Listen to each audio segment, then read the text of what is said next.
The world has bowed before crowns, but some crowns were soaked in blood. Tonight, you're not here for fairy tales or peaceful dreams of candlelit palaces. You're here for the ones who ruled through beauty, fear, and obsession. The queens who smiled sweetly while history quietly bled beneath them. They poisoned their way to peace, declared wars in the name of love, and turned paranoia into a form of statecraft. Their courts glittered, their tempers burned, and their kingdoms learned that mercy was optional, but loyalty was not. So if you love what I do here, subscribe now, or you'll never come across this channel again. And tell me, what time is it where you are? Let me know in the comments below. I like to know which corners of the world are still awake when the stories turn dark. Now, close your eyes. The candles are lit, and the court is waiting. The candles burn low in the heart of the Tang Dynasty, and the air smells of sandalwood and fear. You can almost hear the soft swish of silk in the dark, the palace breathing quietly to itself. Servants whisper, eunuchs scurry like mice, and courtiers practice the oldest survival tactic known to humankind, pretending not to exist. You're in Chang'an, the shining capital of China, where the streets glittered by day and the palaces glowed by night. But at this hour, everything feels heavy. Gold loses its shine under lamplight. Power feels closer to superstition. And somewhere inside these halls, a woman is quietly rearranging history. Her name is Wu Zhao, though you'll know her by the name she took later, Wu Zetian, the only woman to ever sit on the dragon throne as Emperor of China. Not Empress consort, not regent, Emperor. And to understand how she did it, you have to imagine how impossible that was. She begins as a teenage concubine in the Tang imperial court, one of many chosen for the emperor's amusement. She is clever, quiet, and patient, which in a palace full of vanity and noise makes her the most dangerous person in the room. While others gossip, she studies. She learns how people bend when afraid, and how they lie when desperate. She learns that power doesn't belong to the loudest person, but to the one who can make silence unbearable. When Emperor Taizong dies, she's sent to a Buddhist convent, the traditional retirement plan for concubines. That should have been the end of her story. But fate has a strange sense of humor. A few years later, the new emperor, Gaozong, visits that very convent. He recognizes her, remembers her beauty, her composure, and brings her back to court. Imagine the gossip. A former concubine of the old emperor returning as the favorite of the new one.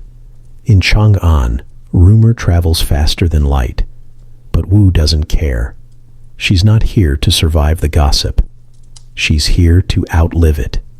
Back in the palace, she wastes no time. She studies the emperor's moods, the rival concubine's weaknesses, and the patterns of influence behind every silk curtain. When his official wife, the Empress, begins to sense the threat, she tries to push Wu away. That ends poorly. One morning, the Empress's infant daughter dies mysteriously. The court erupts in accusation, and somehow everyone decides the Empress herself is to blame. Wu comforts the grieving emperor so convincingly that he marries her soon after. Whether she truly murdered the child is a question for historians. But the timing was impeccable. By the time the ink dries on the marriage decree, Wu Zetian is not just consort. She's co-ruler. Her hands are on the levers of government, and she knows exactly how to use them. When Gaozong falls ill, she begins to assist with the running of the empire.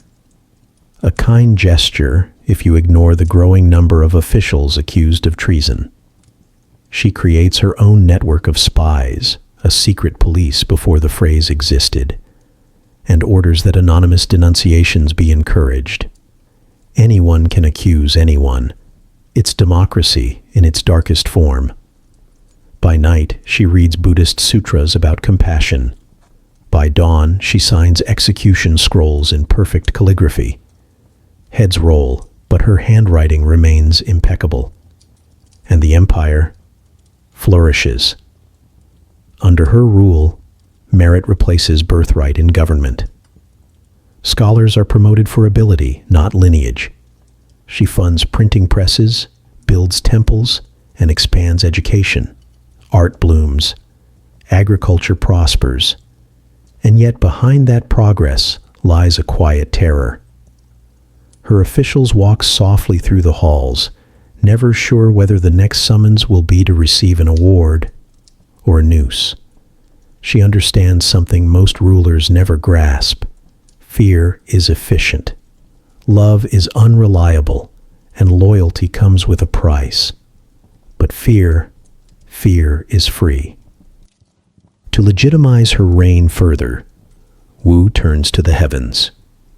She claims divine selection, commissioning new Buddhist texts that declare her the reincarnation of a celestial being. The people believe her. After all, who else could command both poets and executioners so gracefully? She even renames her dynasty, founding a new one altogether, the Zhou, so her reign would never again be overshadowed by a man's. For 15 years, she rules not as a woman beside the emperor, but as the emperor himself. Of course, the longer she reigns, the smaller her circle becomes. Paranoia seeps into her veins like incense smoke. She trusts no one, not her ministers, not her family, not even her sons. Those who question her disappear. Those who flatter her live slightly longer. Her court becomes a garden of poison flowers, dazzling to look at, deadly to touch. When she is old, she still clings to control with the precision of habit. Her hand trembles, but the pen does not. She reads reports from her spies daily. She still orders executions in the name of peace. She still believes that the empire would crumble without her. And perhaps it would have. Wu Zetian dies at 81, surrounded not by family, but by officials too afraid to look her in the eye. The dynasty she built collapses within a year, as though the nation itself had been holding its breath and finally exhaled. The next emperor orders her name erased from monuments. Her statues are defaced, her deeds rewritten. But history is stubborn, and so, it seems, was she. Today, her tomb remains sealed, the only one of China's imperial tombs never opened. Some say it's cursed, others that she left a final trap inside for the men who would judge her. And maybe that's fitting. For all her brilliance and brutality, Wu Zetian was never content to be remembered as anyone's footnote. So as you lie there now, half drifting between wakefulness and sleep, imagine the sound of the palace again, the echo of footsteps over polished stone, the rustle of silk in the dark. Somewhere deep inside, the dragon Empress still walks the corridor, counting her enemies by candlelight. You might think the palace is empty now, that her reign ended long ago, but the truth is, rulers like Wu Zetian never really leave. They just wait. And as the last of the lamps flickers out, she turns her head slightly toward you and smiles. You can hear the rain before you see it, heavy, tropical, insistent. It falls through the canopy of Madagascar like a curtain of sound. But inside the royal compound at Antananarivo, the air is dry. The queen doesn't like rain. She says it makes the servants lazy and the gods suspicious. This is Madagascar, 1830, and Queen Ranavalona. I rules it like a fortress. Beyond her palace walls, the island is a paradise, dense jungles, bright birds, green hills rolling down to the sea. But within her kingdom, beauty has a cost. You don't breathe too loudly in Ranavalona's presence. You don't speak first. You don't look too long into her eyes. You already know what kind of story this is going to be. Ranavalona came to power through cunning and luck, mostly cunning. She wasn't born royal, but she married a man who was King Radama I. And when he conveniently died, she moved faster than anyone expected. Before rival nobles could install their favorite heir, she gathered the right allies, seized the capital, and declared herself queen. A bold move, but she never stopped being bold after that. You might think she'd want to open her kingdom to the world, like her late husband had, trading with the British, learning new technology, modernizing. She didn't. Ranavalona took one look at the missionaries, the traders, the foreign diplomats, and decided they were poison. Her logic was, admittedly, consistent. Wherever Europeans go, they take your resources, your religion, and eventually, your throne. So she slammed the gates shut and made her paranoia a national policy. At first, the people applauded her. After all, Madagascar had been colonized before, by ambition, if not by armies. But soon, applause turned to silence, because Ranavalona's idea of independence wasn't just freedom from outsiders, it was freedom from mercy. She reinstated a system of justice so harsh it made execution seem merciful. If you were accused of treason, witchcraft, or looking at her palace the wrong way, you were subjected to the Tangina ordeal, the so-called purity test. A lovely little tradition involving a poisonous nut. You'd be forced to eat 3 pieces of chicken skin, then swallow a brew of crushed Tangina seeds and river water. If you vomited up the chicken skins, congratulations. You were innocent. If you didn't, you were guilty and also dead. Under Ranavalona, tens of thousands of her subjects failed this test. Still, the queen insisted it wasn't cruelty. It was cleansing. Better, she said, for a kingdom to lose a few unfaithful subjects than to lose its soul. Which, translated from royal logic, means better to have a quiet population than a disobedient one. Her isolation didn't stop there. When missionaries tried to spread Christianity, she banned it entirely. She said her people already had enough gods, and that foreign faiths were merely disguises for spies. The missionaries begged to stay. Some were executed.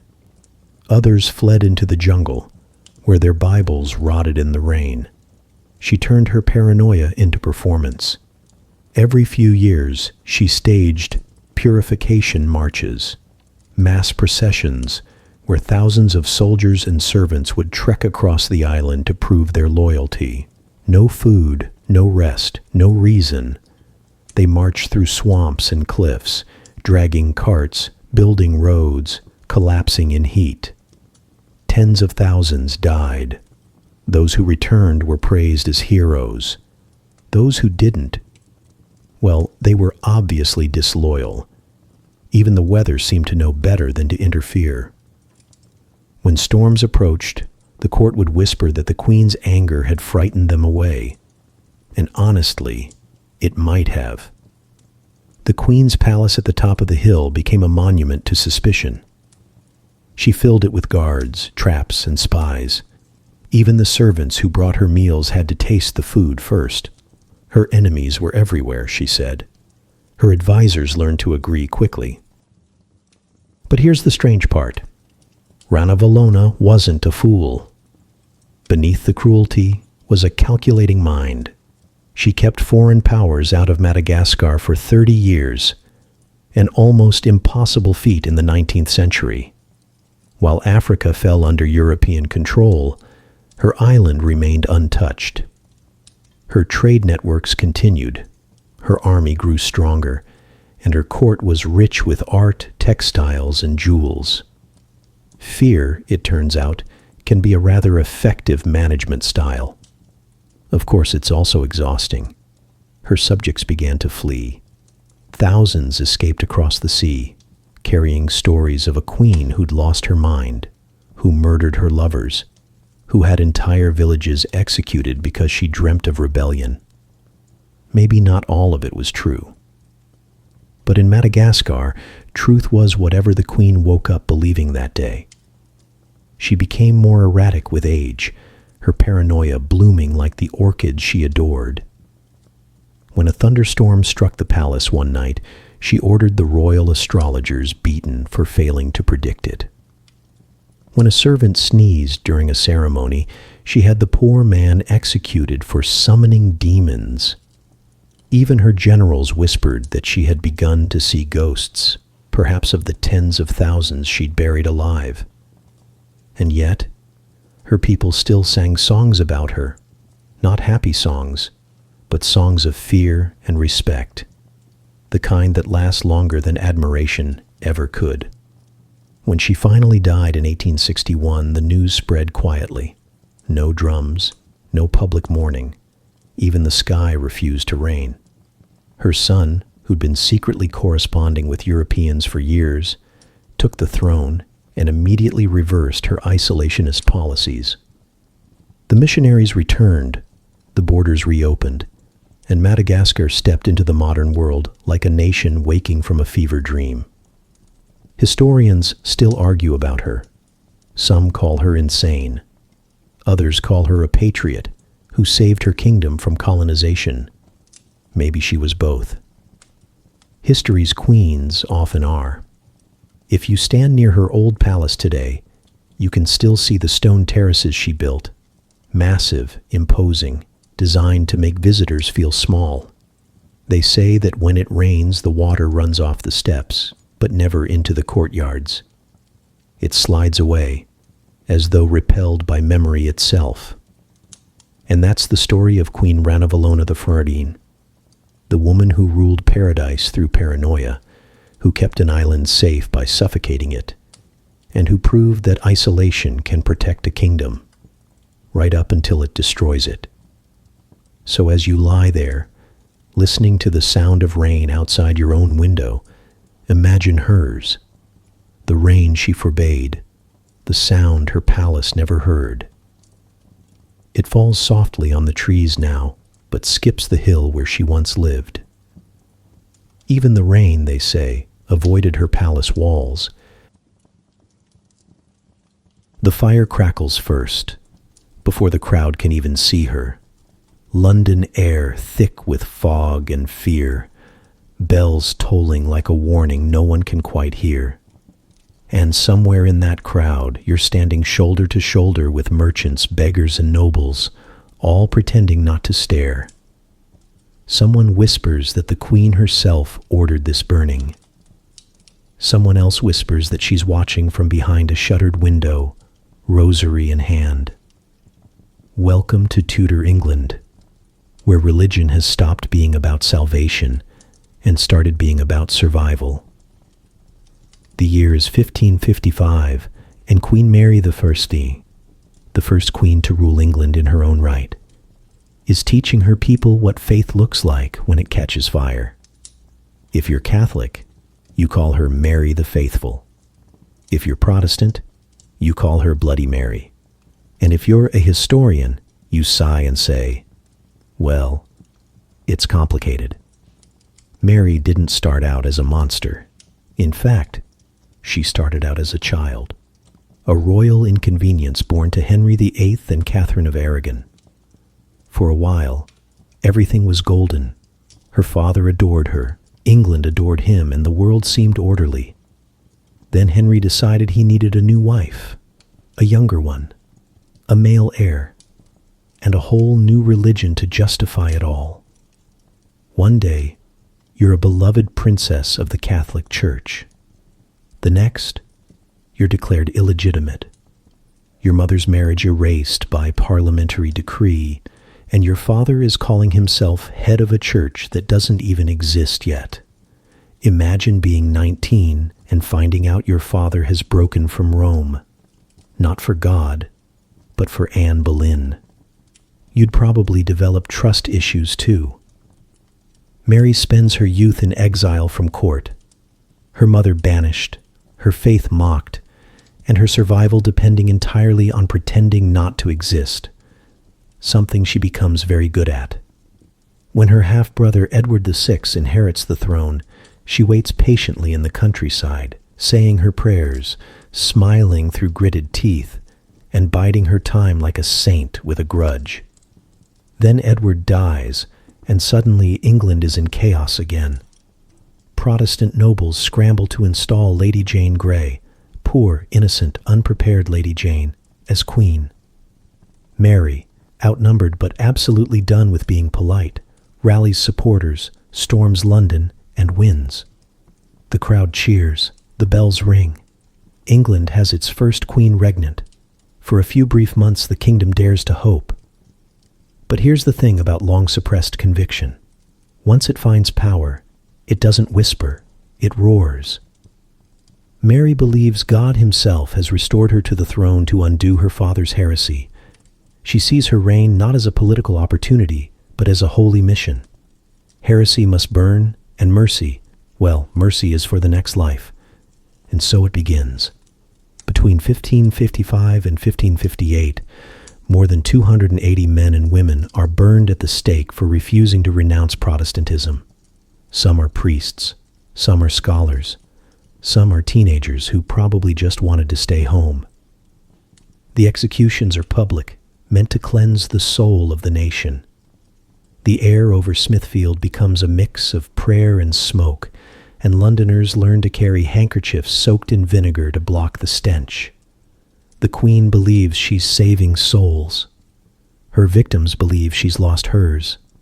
Still, she insists it's not cruelty, it's purification. The flames, she says, bring England back to grace. You have to admire the confidence. Most rulers kill for power. Mary kills for eternity. And the irony? She doesn't even like it. Witnesses describe her as somber, weeping during sermons, wringing her hands while bishops pronounce death sentences. She prays for the condemned. She truly believes she's doing God's work, which is precisely what makes her terrifying. Devotion, when mixed with guilt, can burn hotter than any pyre. Her advisors, of course, encourage her. It's easy to support someone else's holy mission when you're safely behind the throne. But even her own husband, the dour, distinctly uninterested Philip II of Spain, grows uncomfortable. He spends most of his time finding excuses to be in a different country. Their marriage, a political alliance with no spark of affection, only adds to Mary's misery. She adores him. He writes polite letters. He leaves again. When she believes herself pregnant, twice, the court rejoices, only to find her belly swelling with phantom life. False pregnancies, born from hope and heartbreak. Each time she locks herself in her chambers, convinced that suffering must be divine will. By the time the second phantom child fades, Mary is no longer radiant with purpose. She's gray with exhaustion. Her health declines, her popularity evaporates, and the fires she lit across England begin to smolder back toward her.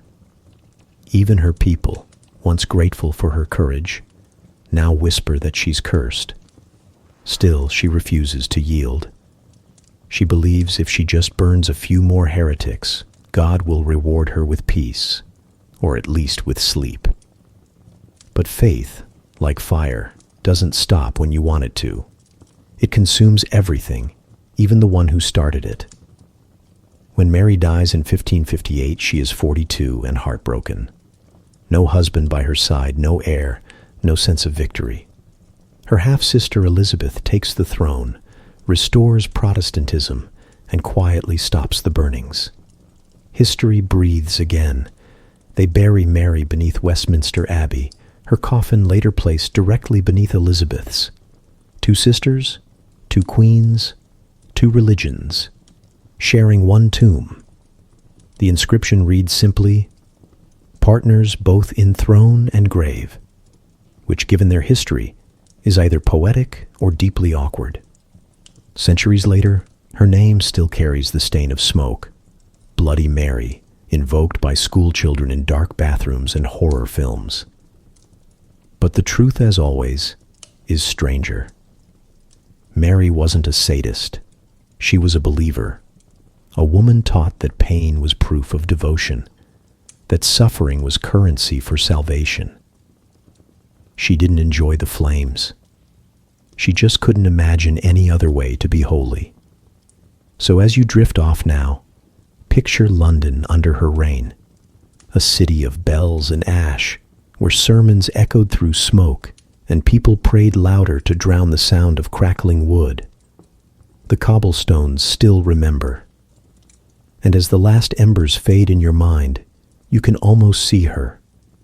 Mary, kneeling by candlelight, whispering for forgiveness that never quite came. The Queen of Faith, of fire, of ashes. Outside her window, the city sleeps beneath a red sky. And if you've listened this far, you've done what most of her people never dared. You've faced her fire and stayed. Subscribe, or let her story fade back into the smoke like all the others who burned for being heard. The French court looks beautiful tonight, doesn't it always? Candles flicker across marble floors, gold catches on silk sleeves, and the scent of roses mingles delicately with the faint metallic tang of suspicion. Courtiers laugh too loudly, drink too carefully, and no one, absolutely no one, dares to touch their goblet before the Queen Mother does. Because here, in the perfumed labyrinth of 16th century France, power is poured by the glass and served with a smile. And Catherine de' Medici, that unassuming Italian widow who married into chaos, is holding the bottle. You've probably heard of her, the Poison Queen, the Black Widow of France, the woman who ruled behind lace and candlelight. Her reputation is so steeped in rumor it's hard to tell where the truth ends and the gossip begins. But in fairness, most of the gossip came from people she'd outlived. Let's begin where all good intrigues begin, with exile. Catherine de' Medici arrived in France at 14, a Florentine orphan with a dowry of money and a family name that terrified everyone. The Medici were bankers, artists, schemers, the kind of people who could lend a king enough gold to crown himself and then charge interest on the ceremony. France didn't trust her, but they married her off anyway, to a prince who barely noticed she existed. Her husband, Henry II, loved someone else, the glamorous Diane de Poitiers, who was 20 years older, infinitely more confident, and had the unique advantage of not being Italian. Catherine smiled through it all, learned to keep her tone light, her eyes lowered, and her knives metaphorical. When Henry died in a jousting accident, a splinter through the eye, a poet's ending if ever there was one, Catherine finally stepped out of the shadows. Her eldest son, Francis II, became king, but he was 16 and allergic to responsibility. His wife, Mary, Queen of Scots, was even worse, charming, beautiful, and Catholic enough to terrify Protestant nobles. Catherine, wedged between her dead husband's mistress, her living daughter-in-law, and an increasingly divided kingdom, decided that subtlety was overrated. By the time her next son, Charles the Mine, took the throne, Catherine wasn't merely surviving the French court, she was orchestrating it. Her style of politics was part theater, part chess match, and entirely her own. Imagine the palace as a stage, chandeliers glowing, courtiers in pearls and velvet, and behind it all, Catherine pulling invisible strings. She hosted banquets and masquerades, introduced perfume as a social weapon, and turned gossip into diplomacy. Her courtiers began to say she could ruin reputations with a smile, which, to be fair, is the most efficient form of government ever devised. She also developed an innovation that might sound strange to modern ears: her flying squadron. A team of carefully chosen women, beautiful, witty, well-trained in both conversation and espionage, whose job was to, let's say, gather intelligence through intimate proximity. They seduced ambassadors, distracted nobles, and extracted secrets from anyone foolish enough to mistake pillow talk for privacy. Catherine called it statecraft. Her critics called it something less flattering, but results were results, and France's intelligence network became the envy of Europe. You can almost picture it: candlelight glinting off jeweled hairpins, laughter spilling through hallways, every flirtation a transaction. The French court became a perfume bottle of charm and poison, and Catherine was the one holding the stopper. But all that velvet and elegance was only a disguise. Beneath the lace gloves, Catherine's hands were steady and stained. The 16th century was not a peaceful time to run a Catholic kingdom. France was splitting apart between Catholics and Huguenots, Protestants who wanted reform, representation, and the right not to be burned at the stake. Catherine tried to balance both sides with diplomacy.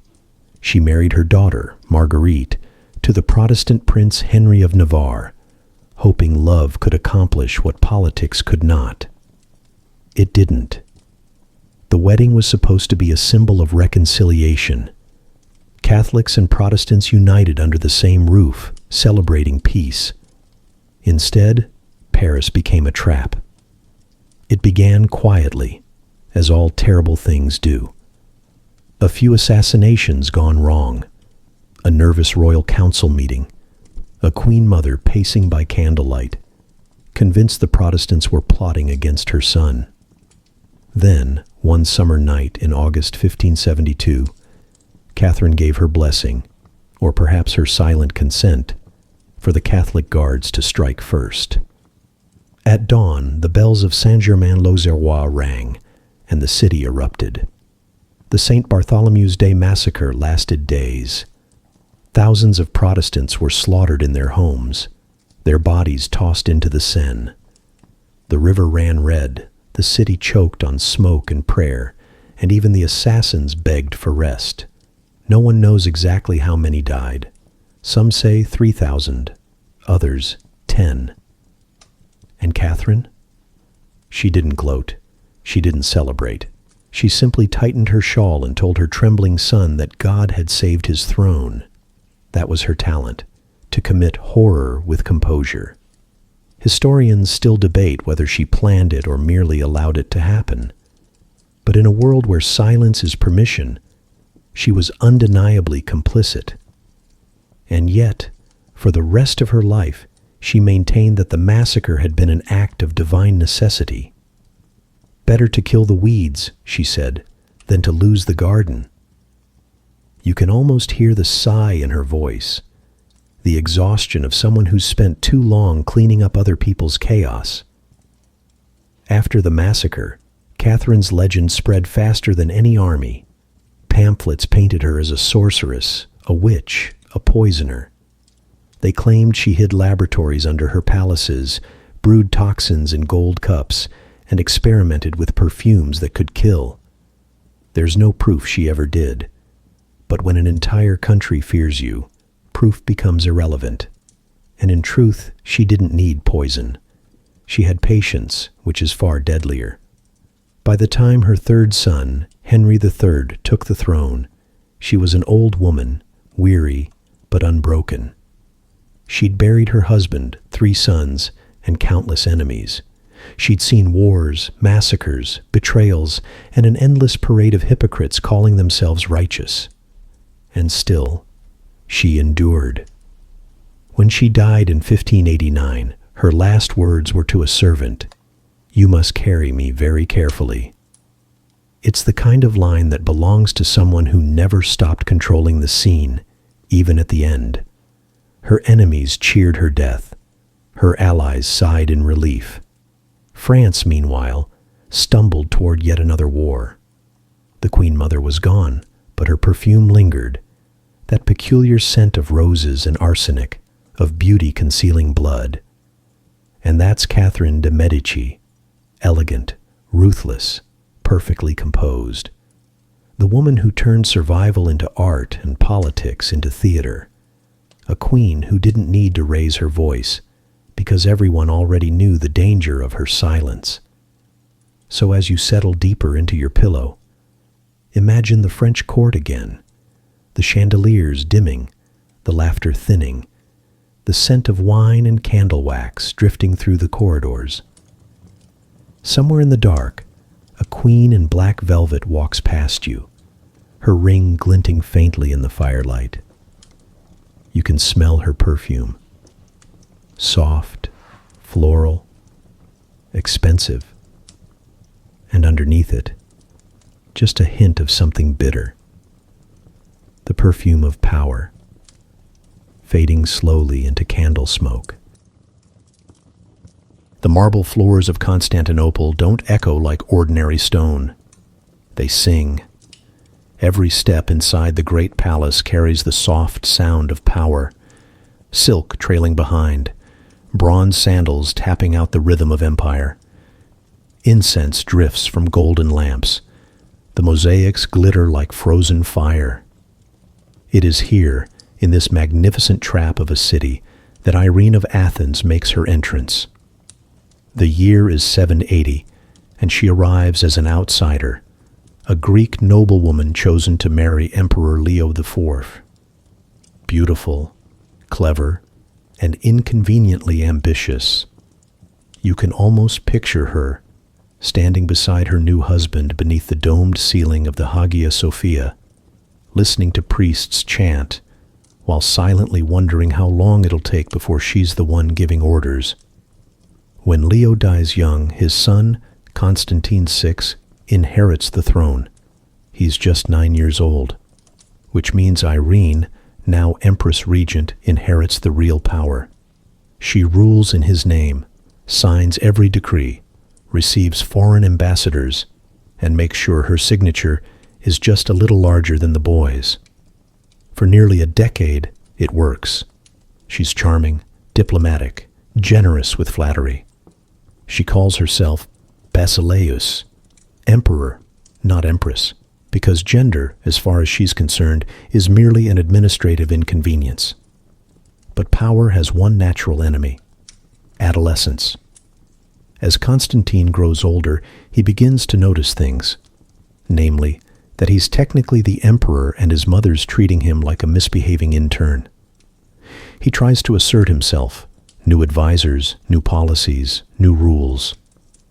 Irene smiles sweetly and removes them all, usually through divine inspiration or sudden illness. You'd think he'd take the hint. He doesn't. Finally, in 790, he declares himself sole ruler. The palace erupts in whispers, mother and son, divided by pride and politics. Constantine's first act is to exile her. Irene, undeterred, moves out with the dignity of a cat being relocated against its will. She waits. A year later, Constantine is forced to bring her back. The nobles who supported him turn out to be less loyal than they'd promised. The army rebels, the church disapproves, and the people start to grumble. Irene returns, smiling, gracious, and quietly counting names. Now the court begins to split. You can imagine the tension. Palace corridors lined with courtiers unsure which way to bow. Servants trying not to be caught delivering messages between mother and son. Constantinople becomes a chessboard, and Irene, as always, plays the long game. When her son tries to escape the capital to rally support, she has him caught. The emperor of the Roman Empire, betrayed by his own guards, dragged back through the palace where he was born. Irene greets him with tears, embraces him, promises forgiveness. For a moment you almost believe her, but forgiveness is not her strong suit. A few days later, in the imperial bedchamber, the same room where she once cradled him as a child, Constantine is held down by soldiers. The torches burn blue with the thick oil of ceremony, and there, beneath mosaics of saints and angels, his eyes are put out. No witnesses ever record her words that night, only that she prays aloud while it happens. The chroniclers are divided about what came next. Some say she was horrified by what she'd done, retreating to her private chapel for days, weeping before icons.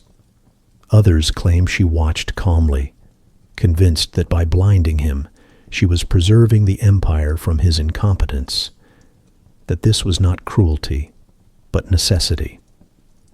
Either way, her son dies soon after, and Irene finally sits alone on the throne she'd been circling her whole life. For the first time in Byzantine history, a woman rules as emperor in her own name.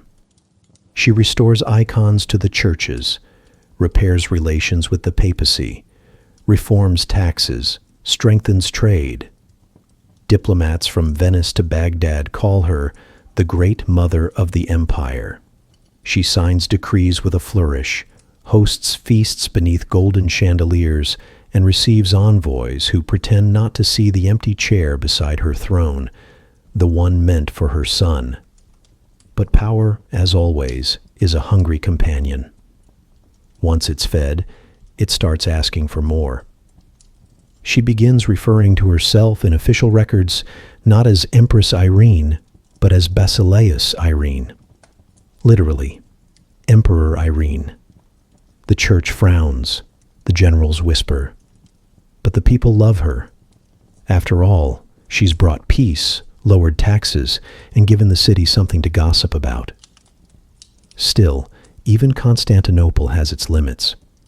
By 802, her ministers grow tired of being ruled by a woman with no heirs and an unfortunate habit of executing dissent.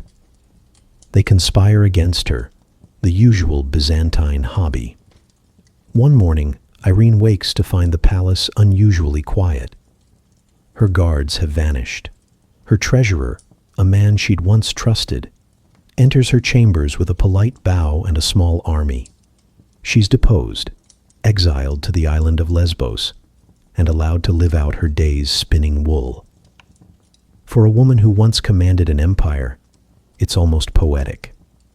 Almost.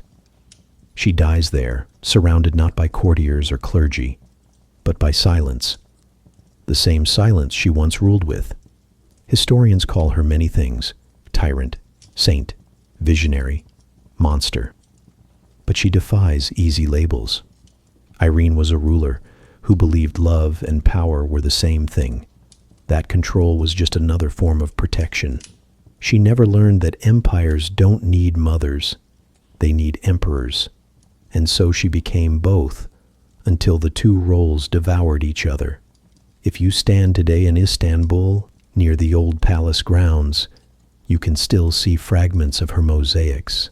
Angels with cracked halos, faces half gone. They say the sea near the city still sounds different at night, as though carrying whispers from a mother who loved too fiercely and lost everything to prove it. So, as you lie here now, listening to the quiet hum of your own room, imagine her standing in the torchlight, a crown on her head, a prayer on her lips, and the reflection of blue flames dancing in her eyes. And when the city finally sleeps, the marble cools, and the sea wind drifts through the ruins, the empire forgives her in its own way, not with monuments, but with silence. Silence over marble, as the sea carries her guilt away. The year is 1492, and Spain smells of victory and incense. Drums echo through the streets of Granada as Christian banners rise over the Alhambra's red towers. The Moorish kingdom, the last in Iberia, has fallen. Soldiers kneel, priests chant, and above them all, a woman in armor prays. Her name is Isabella of Castile, and she believes she has just completed God's unfinished business. It's the kind of scene that looks noble from far away. Up close, it's mostly smoke, exhaustion, and a queen whose faith could slice through iron. Isabella isn't like most monarchs. She doesn't drink, doesn't joke, doesn't sleep past dawn. She's pious, disciplined, and deeply certain that she's been chosen for divine purpose, which, historically speaking, is a red flag. But before she becomes Isabella the Catholic, she's simply a young woman trying to survive the Spanish royal family, which is, and always has been, a contact sport. Born in 1451, she's the daughter of a minor branch of Castile's ruling house, raised in relative obscurity until politics decides otherwise. Her half-brother, King Henry IV, is complicated. The court whispers that he's weak, indecisive, possibly infertile. All unforgivable sins in a 15th century monarch. His nobles plot constantly, and Isabella learns early that hesitation is lethal. By her late teens, she's already outmaneuvering most of them. When they pressure her into a political marriage, she smiles sweetly and marries Ferdinand of Aragon instead. In secret, against her brother's wishes, and with a priest borrowed from the back of a monastery. She calls it destiny. Henry calls it treason. But Henry dies soon after, and destiny wins. Together, Isabella and Ferdinand become one of Europe's most powerful partnerships, a union so effective that even their enemies admit it. They're the original power couple. She brings discipline and vision. He brings armies and an unsettling talent for plausible deniability. They call themselves Los Reyes Católicos, the Catholic monarchs, because apparently subtlety was not a Castilian virtue. At first, their reign is pragmatic. Spain is a patchwork of faiths and cultures, Christians, Muslims, Jews, all trying more or less to coexist. Trade thrives, learning spreads. It's almost cosmopolitan. But Isabella doesn't see coexistence. She sees contamination. In her mind, a single kingdom cannot serve two masters. And so, in 1478, she does what many rulers dream of, but few dare. She makes piety into policy. With papal approval, she and Ferdinand established the Spanish Inquisition, an institution so terrifying it makes confessionals look like spa retreats. The idea, at least on paper, is to ensure that recent converts from Judaism and Islam, the conversos and moriscos, are sincere in their Christianity. In practice, it's less about faith and more about fear. Inquisitors prowl through cities in black robes, questioning everyone from merchants to midwives. The accused are tortured until confession, because truth, apparently, is best extracted by screaming. You could call it moral reform. You could also call it state-sponsored paranoia. Isabella calls it cleansing the soul of Spain. Under her watch, heresy becomes a full-time career risk. Even prominent nobles aren't safe. The prisons overflow. The inquisitors develop a system of ranking sins, complete with a manual. Because why leave your persecution unorganized? And through it all, Isabella prays. She fasts, weeps, and spends long nights before the crucifix, asking forgiveness for the blood she shed in God's name, though notably, never permission to stop shedding it. When the conquest of Granada ends, she sees it as divine confirmation. The Reconquista is over. Christianity has triumphed. But triumph quickly needs a new target. And so, in March 1492, the same year Columbus sails west, Isabella signs the Edict of Expulsion, ordering every Jew in Spain to convert or leave within 4 months. 4 months to abandon the homes their ancestors had lived in for centuries. 4 months to sell everything, often at ruinous prices, because their neighbors knew they had no choice. Roughly 100,000 people flee. Many die on the road. Some convert to stay. Others refuse and vanish into exile. Isabella calls it purification. History calls it what it was, cultural amputation. And yet to her, it's all for God. She truly believes she's saving souls, that she's carving out an eternal kingdom on earth. Her prayers are sincere, her convictions absolute. That's what makes her both remarkable and horrifying. She never acts from greed or vanity, only belief, which, if you've learned anything from this series, is much worse. By the turn of the century, Spain glitters. Gold from the New World begins to flow in. Churches rise where mosques once stood. The monarchy is richer, the empire stronger. On parchment, it looks like providence fulfilled. In reality, it's a silence earned by fear. Everywhere, the same pattern: sermons, censures, trials, executions. Piety turned into spectacle.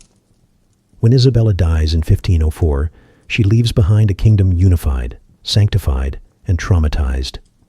Her funeral is austere. No jewels, no finery, just a wooden coffin and a rosary clasped between stiff fingers. Even in death, she keeps her faith close and her humility performative. Her confessor writes that she died in great fear of her own soul. That seems fair. For all her prayers, she never found peace, only order. And order, for her, required obedience, and obedience required fire. Ferdinand lives another decade, ruling in her shadow. He remarries, wages wars, and eventually dies murmuring her name. Whether from love or lingering intimidation, no one knows.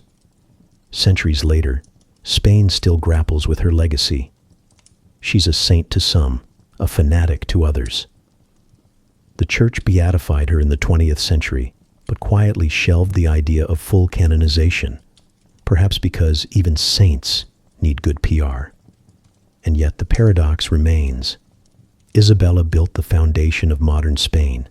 She funded exploration that changed the world, but she also lit fires that burned through generations. She saw faith as armor, righteousness as a weapon, and mercy as weakness. If you walk through Granada today, the air still hums with echoes of what she made. The cobblestones remember the march of her armies. The cathedrals shimmer with her triumph. And beneath them, the buried silence of all the voices she exiled. So, as you lie here tonight, picture her in prayer, candlelight flickering across her armor, lips moving in devotion, eyes bright with conviction. Every word a plea for forgiveness, every breath a reminder that she never really asked for it. And when her final prayer ends, the room feels colder, the chains stop rattling, the chanting fades, soft and slow, until it melts into night air. Because in Isabella's Spain, the prayers always weighed heavier than the swords, and the silence afterward was the truest sound of faith. The snow never truly melts in the Carpathian Mountains. It just lingers, pale, stubborn, and faintly suspicious. And perched among those cold hills, wrapped in mist and legend, stands a castle that once belonged to Countess Elizabeth Bathory. If you listen carefully, you might still hear the wind slip through the broken stones, carrying whispers of servants, of screams, of a woman who believed beauty was worth any price, even blood. Hungary, late 1500s. The Habsburgs rule the empire. The Ottoman Turks press against its borders, and nobility is an exhausting profession, all feasts, politics, and hereditary arrogance. But within that gilded world, Elizabeth stands apart. She's beautiful, brilliant, and viciously well-bred, a polyglot fluent in 4 languages, a noblewoman from one of Europe's most powerful families. She marries young, at 15, to Count Ferenc Nadasti, a soldier famous for impaling his enemies, which is always a promising sign in a husband. The wedding feast lasts 3 days. The dowry includes several villages. You can imagine the peasants cheering from afar, wondering how much more they'll be taxed to pay for it. Her husband is often away at war, leaving Elizabeth to manage their estates, which she does with the confidence of someone who never hears the word no. She oversees finances, issues punishments, hires and fires servants, and occasionally dabbles in alchemy and astrology, as one does when bored and excessively wealthy. At first, the servants whisper that she's strict. Then they whisper that she's cruel. And soon, they stop whispering altogether. Because by the early 1600s, strange things begin happening at Cactus Castle. Villagers report seeing girls enter the gates and never leave. Late at night, candles flicker in upper windows. Sometimes the snow outside glows faintly red before dawn. History gives us 2 versions of Elizabeth Bathory. One is a monster, a noblewoman so obsessed with youth that she tortured and murdered hundreds of young women, bathing in their blood to preserve her beauty. The other is a woman destroyed by rumor, her power envied by men who used scandal to erase her. The truth, inconveniently, lives somewhere in between. What we do know is that by 1610, dozens of girls had disappeared from her lands. Survivors, rare and trembling, spoke of beatings, mutilations, freezing baths, and a chamber that echoed with screams. Some said she used needles, others hot irons, others teeth. The stories grow wilder with every retelling, as gossip tends to do. And then there's the blood. According to legend, it began with a single slap. A servant girl brushed the Countess's hair too roughly, and in anger, Elizabeth struck her. A drop of blood splattered on her hand. Later, she noticed, or imagined, that her skin looked smoother there, younger, and from that tiny, delusional spark, the fire began. If beauty was divine, then blood was the sacrament. She began collecting it. Not metaphorically. Servants were ordered to restrain girls, to drain them. The blood was used in ointments, masks, and finally, in baths. It's impossible to say how much of this is true, but the image of a noblewoman soaking in scarlet has clung to her legend like perfume on silk. Even if she never bathed in blood, the cruelty was real enough. Witnesses testified to hundreds of deaths, up to 600, though the exact number may be folklore's contribution. What matters is the fear, the silence that spread through her lands, the way local peasants began to avert their eyes when her carriage passed. For years, nothing happened. No one dared accuse her. She was too rich, too well-connected, too untouchable. In a world where noblewomen barely had names in history books, Elizabeth Bathory had power, and that perhaps was her true crime. But even empires grow tired of embarrassment. When young noble girls, not just peasants, began to vanish, complaints reached Vienna. In 1610, King Matthias of Hungary finally sent investigators to her estate. They found corpses, dozens, some half buried, others hidden behind walls, still others simply left where they fell. The castle stank of decay. Her servants, once loyal, confessed everything under torture, which, in fairness, tends to produce enthusiastic storytelling. The trial that followed was part horror, part theater.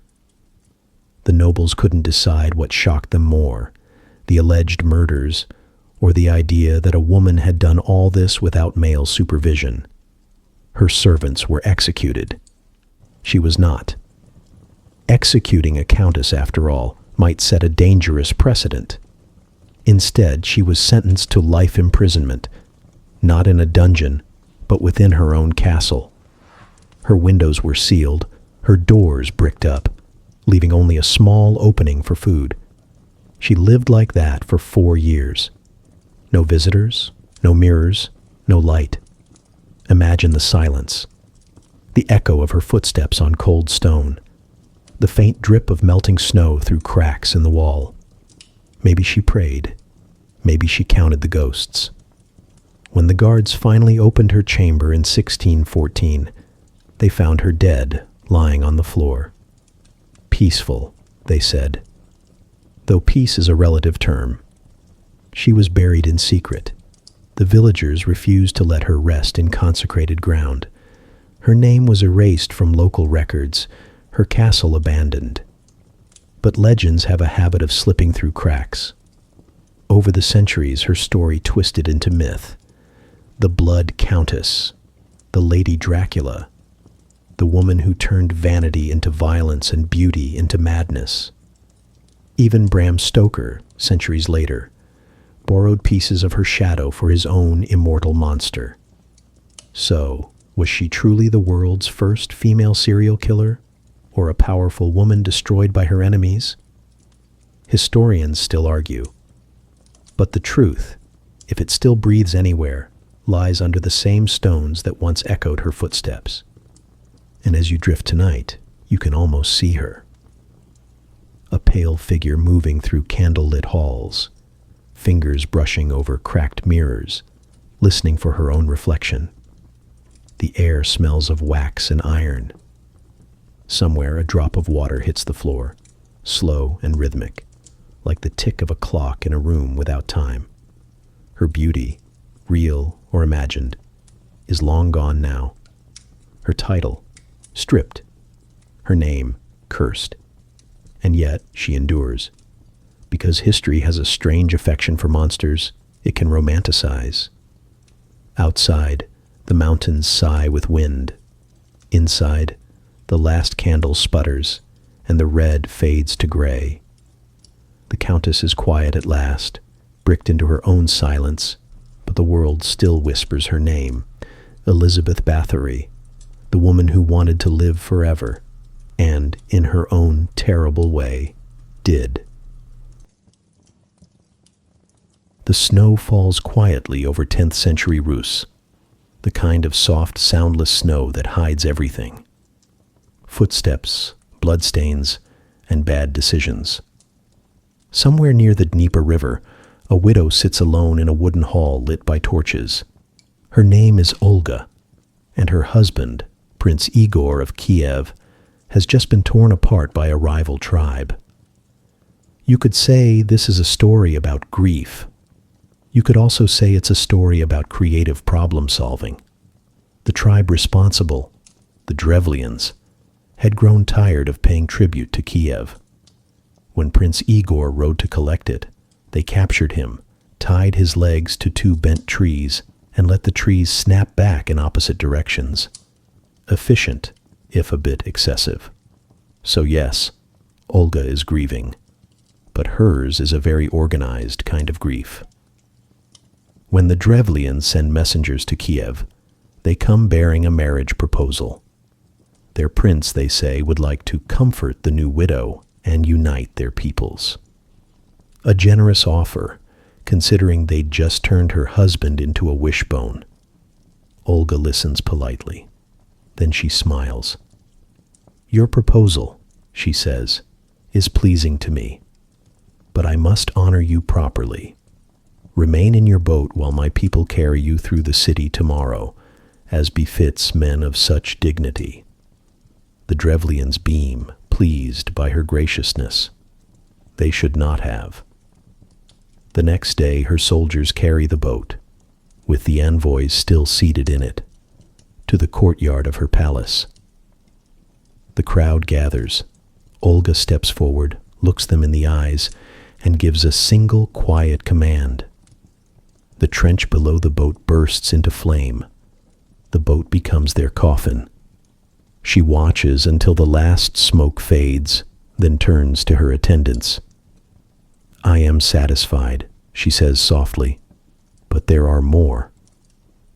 Word travels slowly in medieval Europe, but news of cremated ambassadors apparently doesn't travel at all.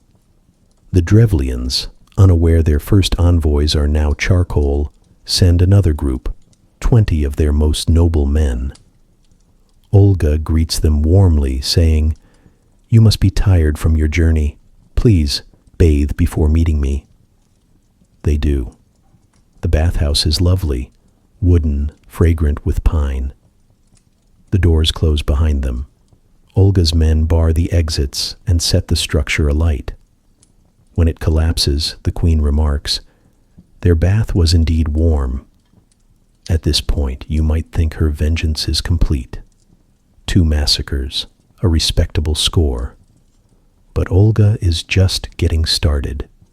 She sends word to the Drevlians that she will accept their marriage proposal after all.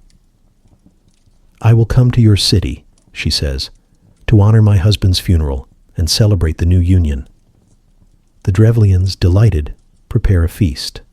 They dig a great pit for the prince's burial rites and gather their best wine.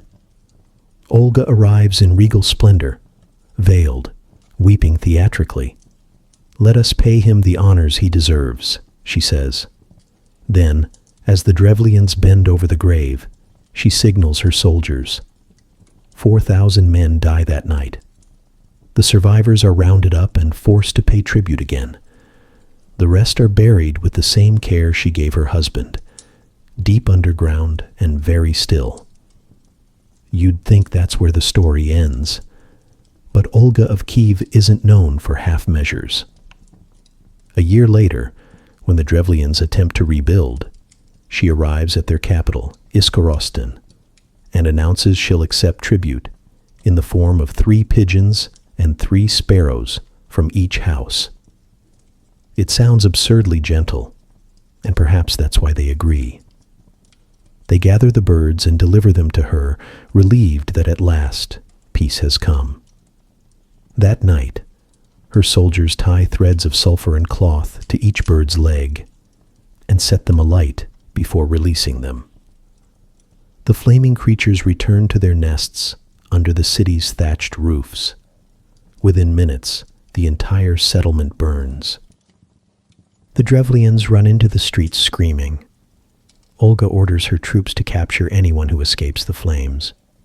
Some are slaughtered, some enslaved, the rest left to watch their city turn to ash. And as the last embers die, Olga finally smiles again. It's a strange thing to imagine. A woman canonized as a saint, standing amid smoking ruins, satisfied that divine justice has been served. But centuries later, the Church does exactly that. She becomes Saint Olga of Kiev, venerated not for her mercy, but for her eventual conversion to Christianity, conveniently ignoring the small mountain of corpses left behind. To be fair, she does reform later in life. After her revenge tour concludes, Olga travels to Constantinople, meets Emperor Constantine VII, and converts. He's impressed, perhaps a little frightened. The chronicles record that he proposed marriage, but she declined, saying she couldn't marry a man she'd just baptized. A practical woman to the end. As a Christian ruler, she brings stability and order to her realm. She builds churches, promotes literacy, and paves the way for her grandson, Vladimir the Great, to officially Christianize all of Kievan Rus. She dies peacefully around 969, praised for her faith, her wisdom, and her restraint. No one mentions the bathhouse incident. In Orthodox tradition, she's remembered as equal to the apostles, a title given to those who spread Christianity across nations. Saints, after all, are defined not by their pasts, but by their ability to outlive them. But if you look closely at her icons, there's something faintly unsettling in her painted eyes. Maybe it's reverence. Maybe it's memory. Maybe she's just remembering the sound of crackling wood. So what do we do with a woman like Olga? A ruler who turned grief into genocide, who murdered with precision, then prayed with conviction? Maybe she wasn't a saint of mercy. Maybe she was a saint of balance, proof that faith and fury can wear the same crown. And that's the unsettling part. She wasn't mad. She wasn't cruel for pleasure. She was strategic, methodical. Her vengeance had a spreadsheet's efficiency. Centuries later, her story still feels oddly modern. When people say revenge doesn't solve anything, they usually haven't met someone who planned it properly. So as you lie here tonight, picture her in her torchlit hall. A widow, a ruler, a saint. Her face calm, her voice steady. Her justice absolute. Outside, the snow keeps falling, covering the ashes of the city she burned. Inside, she finally sleeps. Sleep well? She did, after the last village turned to ash. And if you don't subscribe, her story will vanish back into the smoke. And you'll be the only one she remembers. Rome never slept. It smoldered. The air smelled of perfume, politics, and something faintly poisonous. Beneath the marble and gold, there was always a pulse of corruption, slow and rhythmic, like the heartbeat of an empire too vain to admit it was dying. And somewhere within that world of silk and treachery moved Agrippina the Younger, daughter of one emperor, sister to another, wife to a third, and mother to the boy who would burn the city down. In other words, she collected emperors the way other Romans collected statues. Agrippina is born into privilege, yes, but also into danger. Her father, Germanicus, was a beloved general who died mysteriously, probably poisoned, because in Rome, that was how careers ended. Her mother was exiled, her brothers killed. If you survived to adulthood in the Julio-Claudian family, it wasn't because you were lucky. It was because you were learning. And Agrippina learned faster than anyone. By 16, she's married to a wealthy nobleman named Gnaeus Domitius Ahenobarbus, whose main contributions to history are his temper and his name, which roughly translates to the bronze-bearded one. Together, they produce a son named Lucius Domitius Nero, who will later adopt his father's worst qualities and none of his restraint. When her husband dies, Agrippina doesn't mourn. She rebrands. She knows power in Rome isn't inherited, it's performed. So she performs it beautifully. She cultivates alliances, flatters the right senators, and wears her grief like an accessory. By the time her uncle, Emperor Claudius, is widowed, she's the most eligible widow in the empire. The only problem is that Claudius is, well, her uncle. But this is Rome. The family tree is less tree and more laurel wreath. Marrying one's uncle barely registers on the scandal scale. The Senate hesitates. Agrippina smiles. And within months, she becomes Empress of Rome. Her strategy is simple. Make herself indispensable, then make herself untouchable. She sits beside Claudius at official functions, whispers advice during council meetings, and makes sure no decision leaves the palace without her fingerprints. She even has coins minted with her face on one side and his on the other, an innovation the Romans had never seen before. For a brief golden moment, she's the true ruler of the world's greatest empire, wrapped in pearls and control. But she's also playing a dangerous game. Claudius has a son from a previous marriage, Britannicus, a sweet, well-bred boy who's inconveniently in the way of her ambitions for Nero. Agrippina, with characteristic efficiency, convinces Claudius to adopt her own son as heir. And when that's done, she begins preparing for the next step, widowhood. Because in Rome, accidents happen. Mushrooms, for instance, can be very dangerous when seasoned by an empress. One night, Claudius dines heartily, praises the meal, and goes to bed with a stomachache that turns into death. Agrippina weeps beautifully. The next morning, Nero, still a teenager, is declared emperor. The empire celebrates the new dawn. Rome loves a young ruler, especially one with a beautiful mother, and Agrippina makes sure she remains visible. During Nero's first public appearance, she rides beside his chariot, unprecedented for a woman, and takes her seat on a golden chair during Senate meetings. But Nero, like all sons raised under strong mothers, eventually decides he's had enough guidance. He grows restless, independent, paranoid, and inconveniently fond of actresses.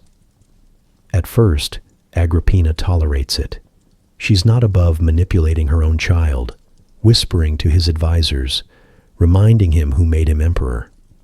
But soon, Nero begins to see her not as an ally, but as competition. The palace becomes a stage for psychological warfare.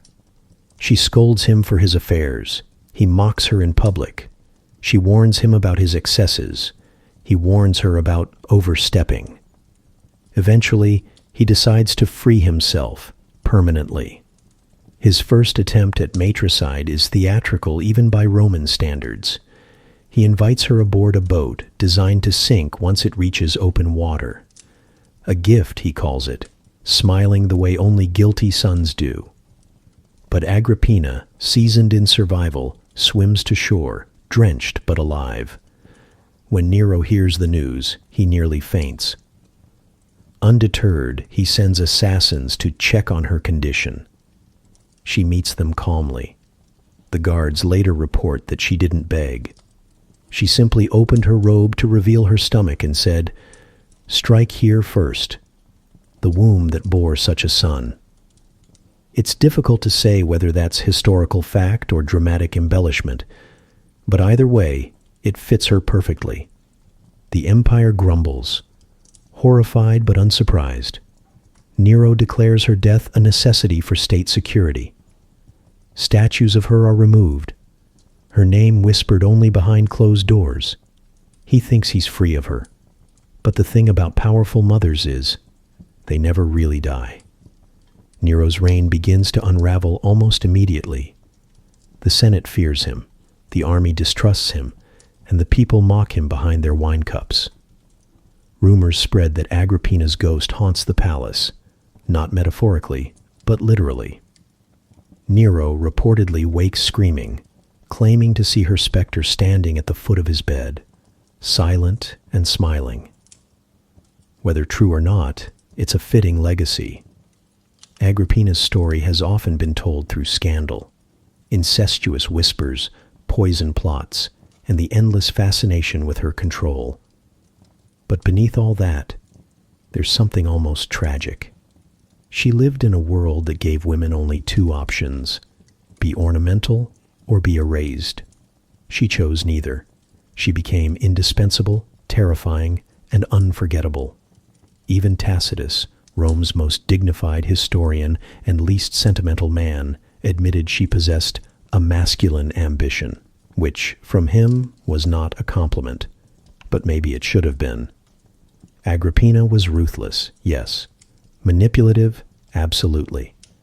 But she was also a woman who looked at an empire built to exclude her and said, "Fine, I'll run it from behind the curtain." And she did. For nearly 2 decades, Rome bent around her will. She outlived her enemies, outmaneuvered her rivals, and for a time, even outsmarted her son. She knew power better than anyone, that it doesn't rest in titles or armies, but in whispers and timing. There's an old Roman saying, "The mother of an emperor must learn to die twice, once for his rise and once for his rule." Agrippina managed both. History remembers her as a villain, a temptress, a monster. But maybe she was simply the mirror Rome deserved. Elegant on the outside, decaying within. So as you drift tonight, picture her at her final banquet, reclining among marble columns, a goblet of wine in hand, watching her fate unfold with a half smile. The candles flicker. The musicians play softly, She already knows how this ends. She always did. The world outside may call it prophecy. She calls it inevitability. The torches dim. The dinner ends. And in the hush that follows, only one truth remains. No empire survives its mothers. If you think modern politics is messy, try 6th century France, where royal disputes were solved not with debates, but with daggers. Picture this: smoky candlelight, damp stone corridors, and a throne made slightly less stable by the number of people who've been murdered trying to sit on it. This was the Merovingian dynasty, a family that treated betrayal like a shared hobby. And among its snarling branches, one woman rose higher, bloodier and sharper than the rest. Queen Fredegund of Neustria, the servant who clawed her way to the crown. She begins, as these stories often do, at the bottom. A palace maid in the service of Queen Audovera, wife of King Chilperic I. Fredegund is clever, quick, and very good at pretending to be harmless. She learns the rhythms of court life, who gossips, who drinks too much, who secretly hates whom. It's a skill set that, in a more civilized age, would have made her an excellent politician. In the 6th century, it makes her lethal. Before long, the king notices her. Kings always do. Chilperic is not exactly a model husband, more a collector of wives, really. And Fredegund quickly becomes his mistress. When the queen complains, she conveniently dies soon after, reportedly of fever. The servants notice that her fever began about the same time her jewelry disappeared. Fredegund moves into the queen's chambers before the sheets have cooled. But this is early medieval France. No one stays unchallenged for long. Enter Galswintha, a Visigothic princess, sister to the beautiful Queen Brunhild of Austrasia. Galswintha marries Chilperic in an alliance meant to unite kingdoms. She arrives with trunks of gold, an entourage of priests, and the air of someone who expects a happy marriage. Fredegund takes one look at her and thinks, how adorable. Within months, Galswintha complains that her husband is still seeing that woman, Fredegund, and demands to go home. Chilperic, after careful thought, strangles her instead. The court calls it tragedy. Fredegund calls it Tuesday. Soon after, she becomes queen. But royal life comes with its own inconveniences, specifically Galswintha's sister Brunhild, who vows revenge. The two women spend the next 40 years waging one of the most vicious feuds in European history. You could call it a rivalry. You could also call it a centuries-early version of Game of Thrones, minus the dragons, but with significantly more poison. Every time Fredegund gains ground, Brunhild retaliates. Armies rise, kingdoms fracture, and the Frankish realm, already fragile, becomes a chessboard soaked in blood. Fredegund has a talent for survival that borders on supernatural. She organizes assassinations the way other queens organize banquets. When her stepson threatens her son's inheritance, he's found dead in bed. When a rival bishop preaches against her, he's discovered hanging from a church beam. She even tries to have her brother-in-law killed during Mass twice. The only reason she doesn't succeed is because God, apparently, was still on coffee break. And through it all, she smiles.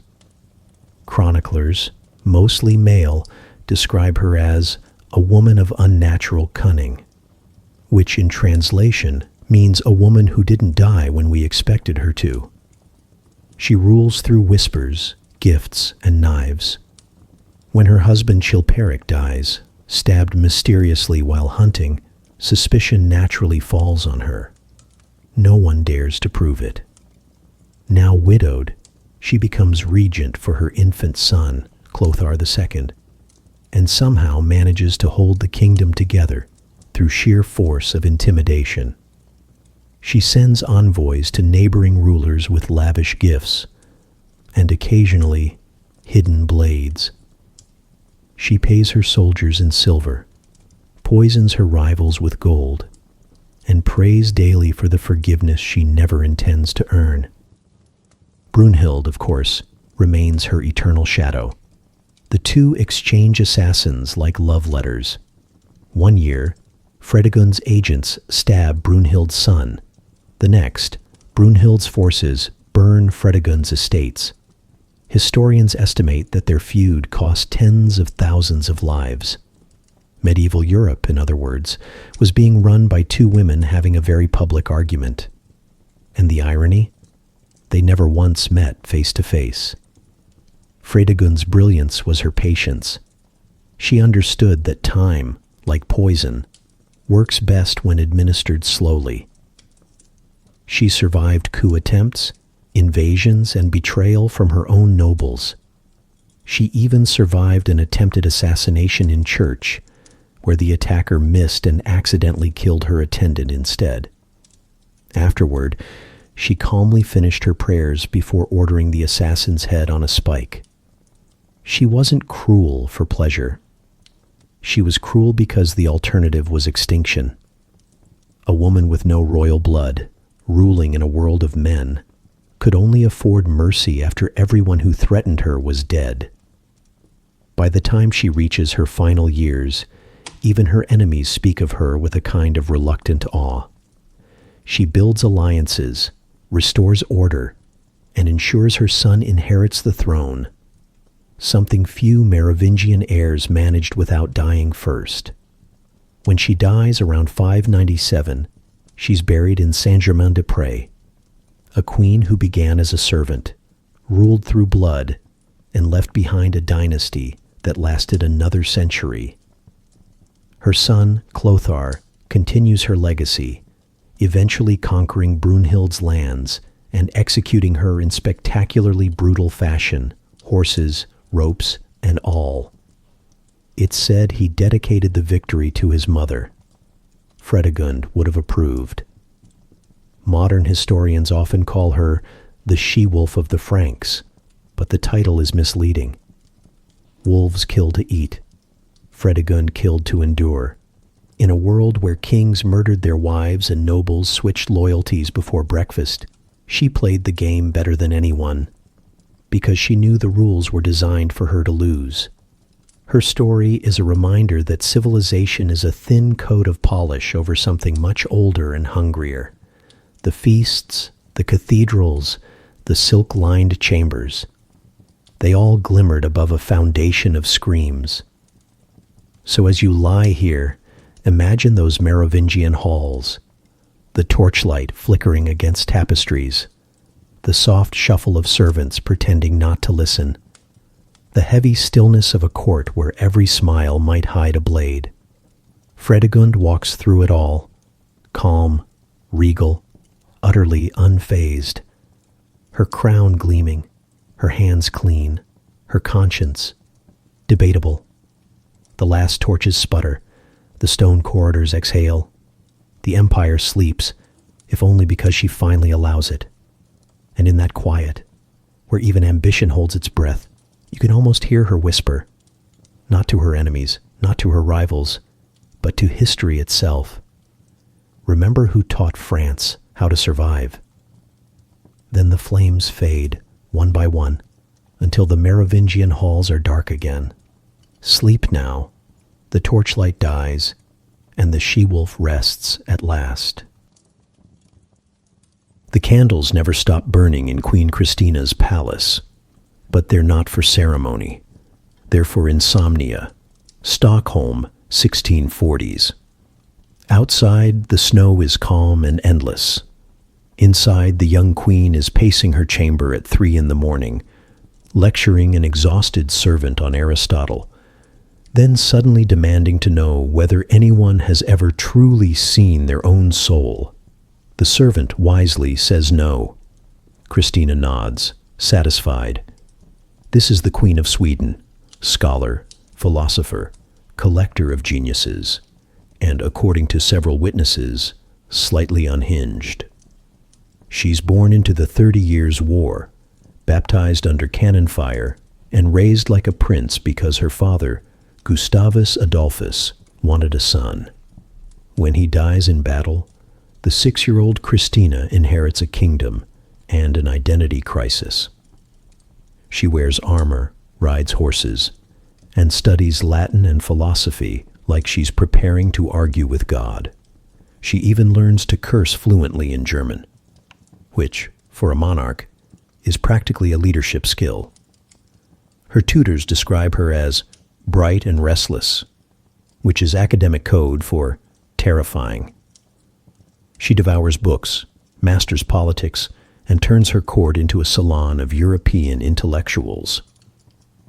She writes letters to Descartes, invites him to Stockholm, and promptly kills him with the weather. The philosopher, unused to Swedish cold and Christina's 5 a.m. study sessions, catches pneumonia and dies. She mourns him deeply for at least an hour, then commissions a statue. Her curiosity is bottomless. She collects manuscripts, rare art, and clever people like trophies. But for all her intellect, she despises the one job she was born to do, ruling. "I was not made for marriage or monarchy," she sighs in her diary. "I was made for knowledge." Which sounds noble, until you realize that while she's debating metaphysics, the country is running out of money. The nobles grow uneasy. The people whisper. She, of course, ignores them, mostly because she's busy redecorating the palace in Renaissance style, corresponding with the Pope, and commissioning plays so scandalous the clergy faint mid-sermon. And then there's her personal life. Christina is a riddle wrapped in ermine. She dresses in men's clothing, refuses to marry, and surrounds herself with women she calls my souls. Her favorite, Countess Ebba Spare, receives letters so affectionate they read like love poems. When asked about marriage, Christina laughs and says, "I have no time to give birth to idiots." She's witty, eccentric, magnetic, and increasingly unstable. Court records mention her sudden mood swings, her habit of muttering to herself during council meetings, and her tendency to quote Plato during military briefings. But it's her next act that cements her legend. In 1654, at just 28, she shocks Europe by abdicating the throne. The official reason, a yearning for freedom. The unofficial reason, she's done pretending to care about taxes. The ceremony is theatrical. She walks into the great hall of Uppsala in a silver gown, kneels before her council, and removes her crown herself. "I thank you," she says, "for the burden you remove from my shoulders." Then she stands, smiles, and walks away, just like that, leaving Sweden stunned and probably relieved. But Christina isn't retiring quietly. She sails south disguised as a man, using the name Count Dona, and proceeds to reinvent herself as Europe's most unpredictable guest. She converts to Catholicism in Rome, scandalizing her Protestant subjects. The Pope is thrilled, finally a celebrity convert, until she starts lecturing cardinals about theology and rearranging his art collection. Rome doesn't quite know what to do with her. She hosts salons for philosophers and playwrights, throws lavish masquerades, and flirts indiscriminately with both sexes. At one point, she offers to become Queen of Naples, then of Poland, then of anywhere that will let her meddle in politics without calling it work. Her reputation becomes legend, half intellectual, half chaos. Some call her the Minerva of the North. Others, less flatteringly, the Northern Fury. And then there's the murder. In 1657, a musician named Giovanni Monaldeschi, one of her closest courtiers, and possibly her lover, is accused of betraying her secrets to France. Christina confronts him in a palace gallery, calm as a confessor. He denies everything. She produces letters in his own hand. He begs for mercy. She nods and orders his execution, right there. As he sobs and crosses himself, she walks away. When questioned later, she insists it wasn't cruelty. It was justice. I acted, she says, as both judge and sovereign, which is a very elegant way of saying, I killed him because I could. After that, her reputation as a philosopher queen takes a sharp turn toward possibly homicidal. She drifts across Europe, alternating between brilliance and boredom. Some courts adore her, others exile her. She spends her fortune, writes essays on morality, and occasionally threatens to start another war just to feel alive. In her later years, Christina settles back in Rome, poor but proud, surrounded by books, art, and the few friends who still dare to visit. Her palace becomes a museum of everything she's ever loved: Greek statues, manuscripts, musical instruments, and arguments. She dies in 1689, alone, surrounded by paintings she never sold and ideas she never stopped debating. Even in death, she confuses everyone. She asks to be buried in St. Peter's Basilica, the resting place of popes, and the church, perhaps afraid to refuse, agrees. She lies there still, the heretic turned saint, the queen who refused to behave. So who was she really? A genius trapped in the wrong century? A woman driven mad by the limits of power? Or just a monarch who realized that ruling people is infinitely less interesting than studying them? Maybe all three. Christina's life is a reminder that brilliance and sanity don't always share the same room for long. Her intelligence dazzled, her arrogance destroyed her, her restlessness outlived them both. So as you drift now, imagine her pacing those marble floors, candlelight on her ink-stained hands, mind racing with ideas too large for any crown. She pauses at the window, watching snow fall on Rome, whispering to herself about God, art, and the futility of obedience. She doesn't hear the servants sighing, the city quieting, the night closing in. She's too busy thinking, always burning from the inside out. And in the soft hush that follows, her voice fades, not into madness, but into silence. Because even brilliance goes mad when caged. So subscribe before you drift off. Or let her genius fade into silence, the way all unremembered minds do. There's a stillness to Windsor Castle that feels less like peace and more like repression wearing perfume. Curtains drawn, portraits shrouded, servants moving softly as though afraid to wake the dead, which, in Queen Victoria's case, was entirely the point. By the time she reaches her 40s, Victoria has become the most powerful widow on earth, a woman who turns grief into government policy and mourning into a national pastime. But let's start earlier, before the black dresses and the ghostly letters. When she takes the throne in 1837, she's only 18, a small, stubborn girl with a crown that looks much too large for her head. Britain sighs in relief. After decades of dissolute kings, the new queen seems innocent, sensible, and unlikely to cause international incidents while drunk. She restores the dignity of the monarchy by doing what no one expects. She actually takes it seriously. Then she meets Prince Albert, the earnest, handsome German cousin sent to be her husband. Theirs is not a fairy tale so much as an administrative merger with feelings. Still, it works. He brings discipline, she brings passion. Together, they turn domesticity into propaganda. They have 9 children, an empire that covers a quarter of the globe, and a relationship built on mutual worship and the occasional argument about wallpaper. She calls him my angel. He calls her wife. They attend every concert, christening, and cabinet meeting together. They invent the royal Christmas tree. They practically trademark marital unity. And then, in December 1861, Albert catches typhoid and dies. Victoria doesn't just mourn him. She dismantles the concept of joy altogether. She orders the household into full mourning. Staff wear black crepe. Mirrors are covered. Clocks are stopped. For years, the palace becomes a mausoleum that happens to have a postal address. The Queen herself vanishes from public life. She stops attending Parliament, stops appearing in public, stops smiling, ever.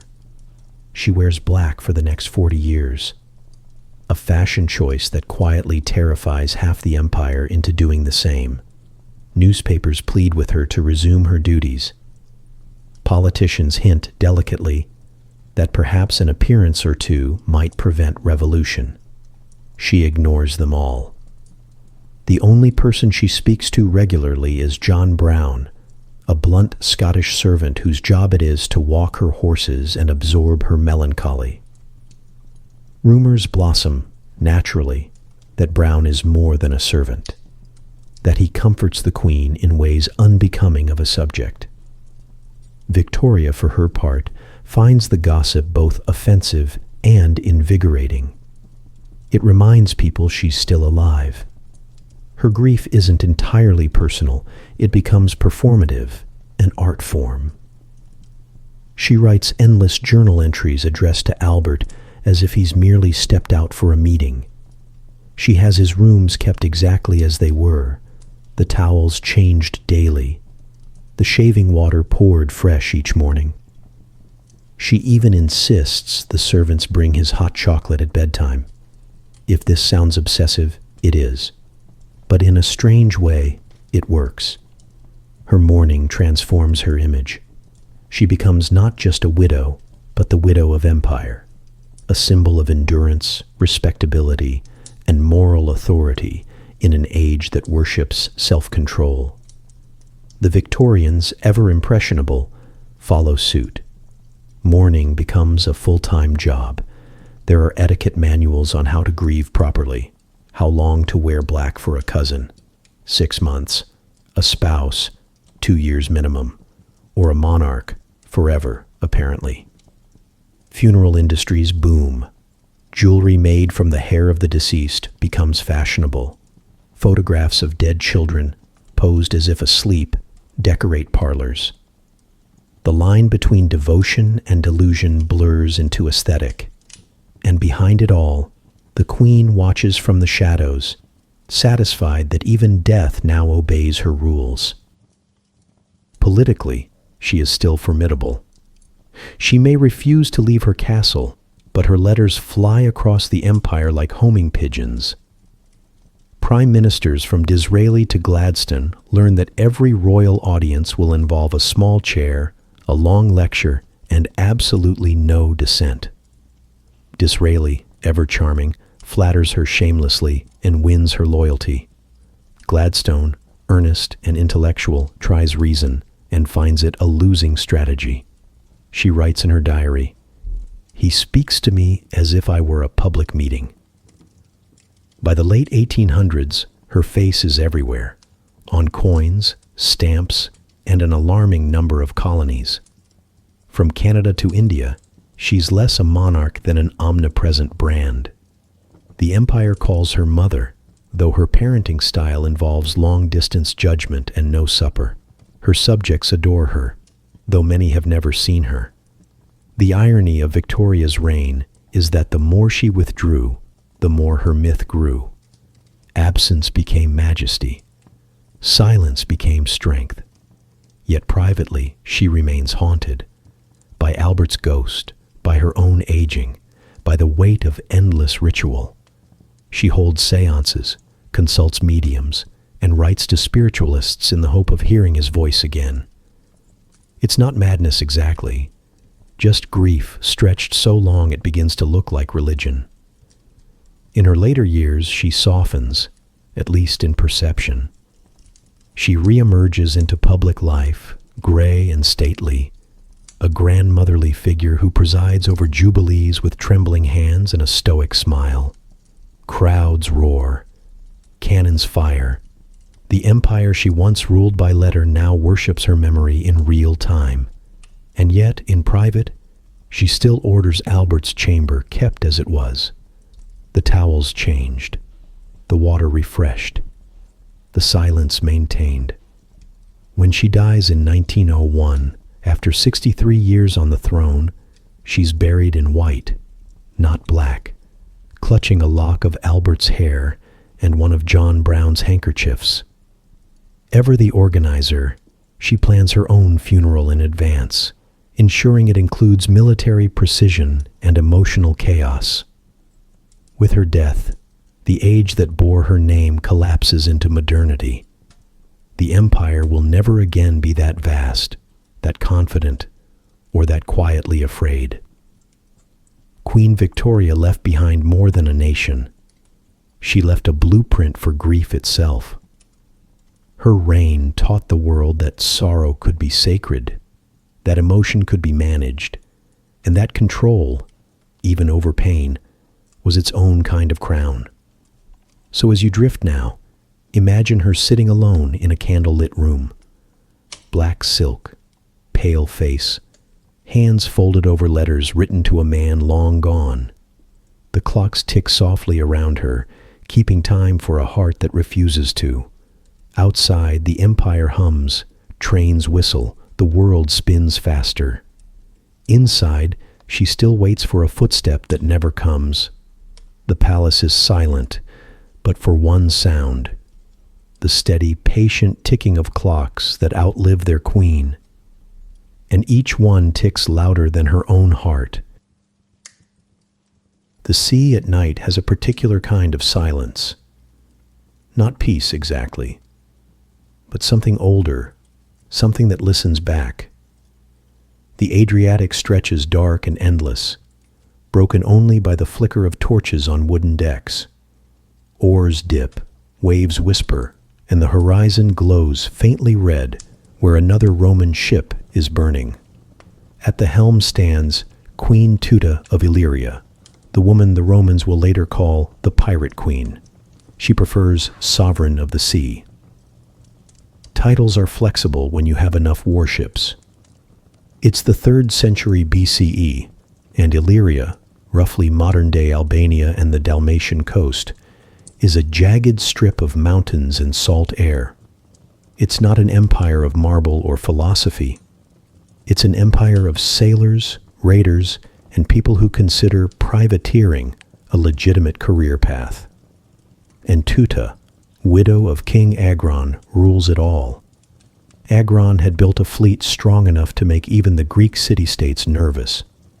When he dies, reportedly after celebrating one victory a little too enthusiastically, the nobles expect his wife to fade into the background. She doesn't. She takes his throne, his navy, and his temper. From the start, Tuta refuses to play by anyone else's rules. Her court advisors urge diplomacy. She responds by arming more ships. The Greeks demand tribute. She demands they try stopping her.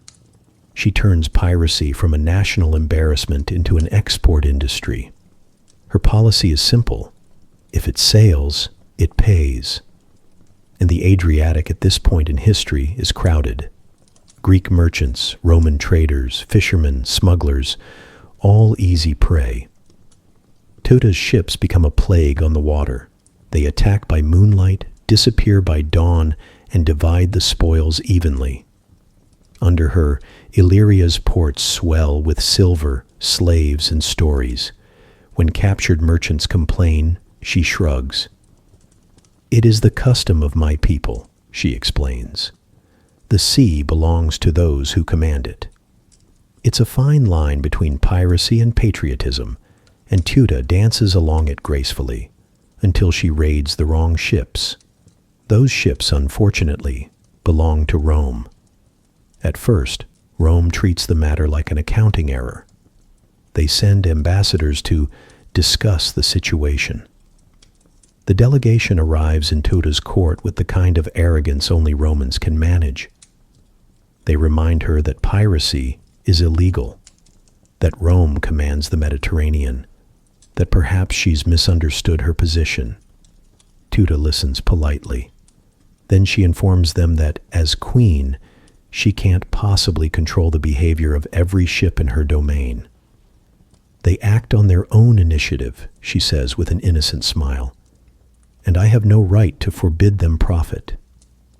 It's a charming answer, right up until one of the ambassadors presses her further. He suggests she step down, or at least restrain her people. The court goes quiet. Tuta nods once, then she nods again, to her guards. The ambassador doesn't make it home. When news reaches Rome that one of their envoys has been murdered, the Senate stops pretending to be civilized. They declare war. And now for the first time, Tuta's defiance meets something she can't outmaneuver. An empire with better ships, better soldiers, and a pathological dislike of being ignored. Still, she doesn't back down. She fortifies her ports, rallies her captains, and orders her fleet to meet the Romans head-on. The Adriatic turns into a chessboard of fire and foam. Illyrian ships swarm like wasps, fast and agile, but the Roman navy grinds them down piece by piece. It's not just a war, it's a personality clash. Rome, the master of order, versus Tuta, the champion of independence. For a while, she holds her ground. The Romans underestimate her. They expect an emotional widow, not a strategist who uses weather reports as battle plans. She lures Roman galleys into narrow straits, ambushes them in fog, burns their sails, steals their weapons. When a storm scatters her own fleet, she calls it divine favor and orders an attack anyway. But Illyria's coastline can only protect her for so long.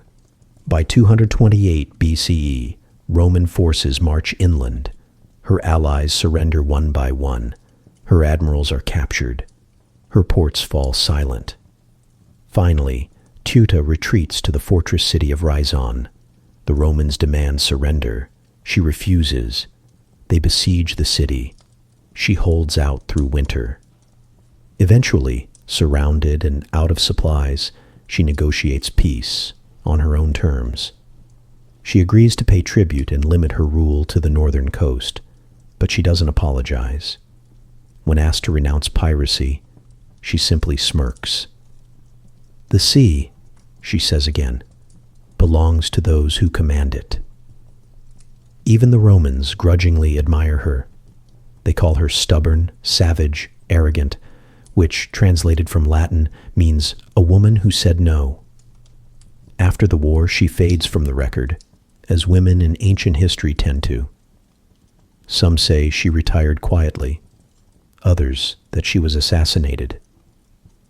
A few legends claim she went back to sea under disguise, captaining her own ship until her hair turned silver and the waves claimed her. No one really knows, but her legend endures, whispered by sailors whenever the wind turns rough or when a merchant ship vanishes under moonlight. They say the Adriatic still remembers her voice, commanding the storms, mocking empires. Tuta's story is a strange one, part pirate myth, part statecraft, part feminist manifesto written centuries too early. She didn't rule to be loved, or even remembered. She ruled because she could, and because she refused to live under anyone else's flag. She was a queen in a world that preferred its women decorative, and she made herself indispensable instead. She fought the world's greatest empire with a fleet of wooden ships and sheer audacity. She lost, technically. But even Rome, with all its legions, couldn't erase her name. History likes to call her ruthless, but maybe she was just honest. Freedom is rarely polite, and the sea, as she knew, forgives nothing. So as you lie here, drifting toward sleep, listen for the rhythm beneath the quiet. the pulse of the tide against unseen shores. Imagine her ship cutting through the black water, torches flaring, her voice carried on the wind, proud, defiant, and utterly unafraid. She doesn't fade into legend, she sails into it. And if you ever find yourself on the Adriatic at night, when the sea is glass and the moon is cruel, you might still hear her name roll across the waves. The sea never forgave her, but it still whispers her name. The Russian court was many things, grand, gilded, and utterly terrifying. But it was never boring. Chandeliers the size of small villages, velvet-clad courtiers whispering in 6 languages, and the faint, ever-present sound of someone being exiled. And into this chaos arrives a 16-year-old German princess named Sophie of Anhalt-Zerbst, a girl with good posture, limited prospects, and a truly impressive ability to fake affection. She's come to marry the heir to the Russian throne, Grand Duke Peter, nephew of Empress Elizabeth. The wedding will elevate her from minor nobility to royal prominence. All she has to do is survive the wedding night, the politics, and the entire empire. Spoiler, she does all 3. Sophie converts to Orthodox Christianity, changes her name to Catherine, and begins the performance of a lifetime, the act of a dutiful wife married to a man she does not, under any conceivable definition, admire. Peter is difficult. He idolizes Frederick the Great of Prussia, plays with toy soldiers in his bedchamber, and has the political instincts of a damp curtain. Catherine, meanwhile, reads Voltaire by candlelight and takes notes on Machiavelli for fun. It doesn't take long for her to realize that if she's ever going to rule Russia, she'll have to do it herself, preferably without Peter noticing until it's too late. For years, she plays the long game. She studies Russian, wins over the guards, flatters the nobles, and writes in her diary that she'll make myself necessary. It's not ambition she hides, it's competence. She knows how fragile men's egos are in a palace full of crowns. When Empress Elizabeth dies in 1762, Peter finally becomes Tsar. It lasts 6 months. By summer, his wife has outmaneuvered him completely. She's rallied the army, charmed the church, and secured the support of the imperial guard. Peter flees to his palace, still clutching his toy soldiers. Days later, he's dead under mysterious circumstances. Catherine weeps for exactly as long as required, then takes the throne. The coronation is spectacular. The crowd roars, cannons fire. Somewhere, Voltaire probably raises an eyebrow and mutters, "I told you so." From that moment on, Catherine the Great rules an empire that stretches across 11 time zones, a realm of snow, superstition, and potential. And to her credit, she tries to civilize it. She modernizes the government, expands education, funds art and science, and corresponds with the greatest thinkers of the Enlightenment.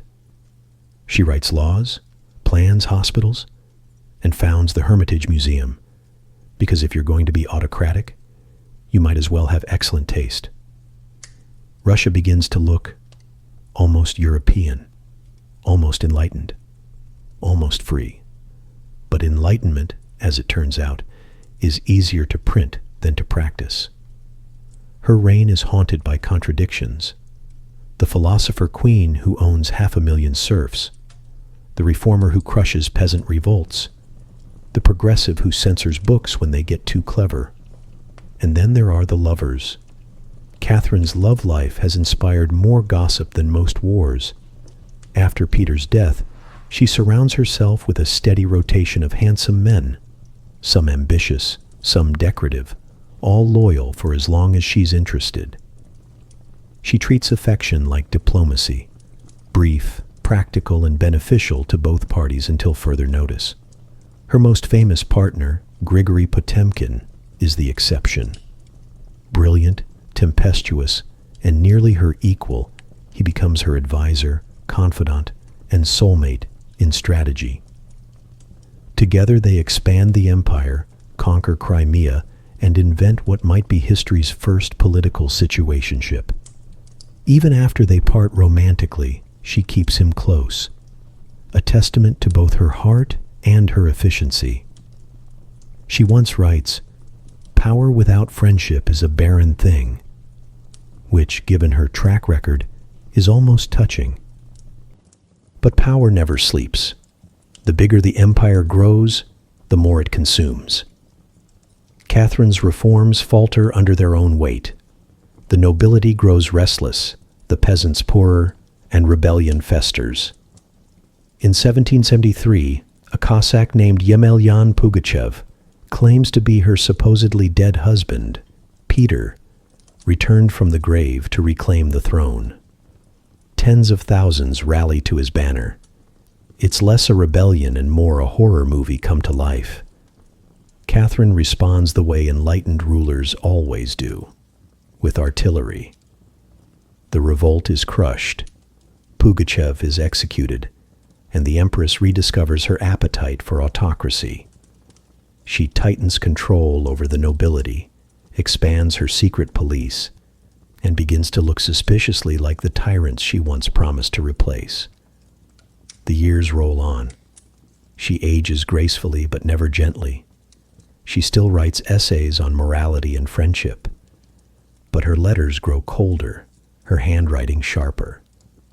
The woman who once dreamed of reform now dreams of stability.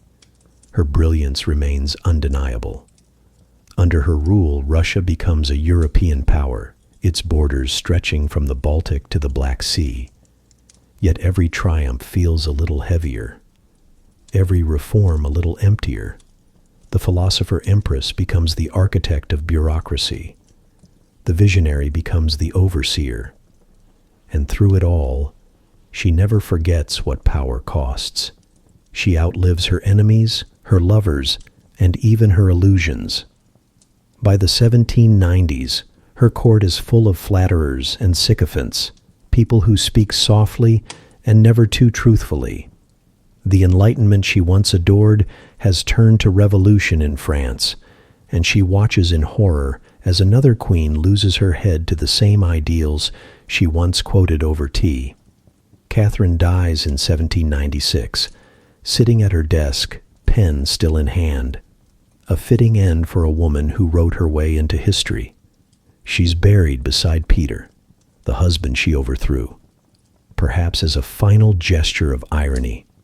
For all her glory, her reign leaves Russia both stronger and stranger, enlightened in art, stagnant in soul. She gave the empire culture, borders, and pride, and in return, it devoured her humanity inch by inch. Today, her name still divides historians.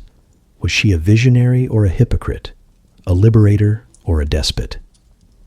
The truth, as usual, is that she was both the best and worst of her century embodied in one crown. So as you drift now, imagine her palace at dusk, the echo of footsteps across marble floors, the scent of wax and ink, the weight of empire pressing against her shoulders. Somewhere beyond the window, snow falls on St. Petersburg. Inside, the Empress writes one more letter she'll never send. It's addressed to no one, but it begins the same way all her stories do. I was born for greatness, but greatness is a lonely thing. The candle burns low, the quill stills. The palace falls silent, because even genius has a grave. Rome was never short on ambition, only patience. Its generals conquered continents, its poets conquered eternity, and its women, well, they were supposed to sit quietly and applaud the men who did both. But Livia Drusilla didn't do quiet. She preferred strategy, the kind that didn't require shouting, just the right smile at the right moment over a goblet of wine. When she first appears in the record, it's 38 BCE, and Rome is still dizzy from civil war. Julius Caesar is dead. His heir Octavian, the future Augustus, is consolidating power, and Livia is married to someone else. She's young, beautiful, and inconveniently pregnant. Octavian sees her once and decides that small details like husbands and unborn children are not insurmountable obstacles. Within months, Livia's husband is persuaded, by the kind of persuasion that comes with soldiers, to divorce her. 3 days after giving birth, she marries Octavian. Rome pretends to be shocked, but it's Rome. They've seen worse at breakfast. From then on, she becomes not just a wife, but a partner in empire building. Octavian trusts her judgment completely, which, in Roman terms, is the equivalent of handing her the keys to the Senate. Livia understands something few in power ever do, that patience is more dangerous than passion. She plays the long game. While others chase glory with swords, she builds it with silence. At court, she is the picture of virtue, modest dress, calm voice, unfailing composure. Poets call her the model Roman matron. Senators call her madam. Servants, quietly, call her that woman who never blinks. She runs the imperial household with precision. Meals begin when she nods, guests leave when she stands, and gossip never leaves the room alive. Her husband, now Emperor Augustus, becomes the most powerful man in the world. Livia becomes the one person whose advice he never ignores. And yet somehow, every potential rival to her son Tiberius begins to die. It starts subtly. A nephew falls ill after a banquet. A stepson succumbs to fever. An heir apparent drowns during a convenient boating accident.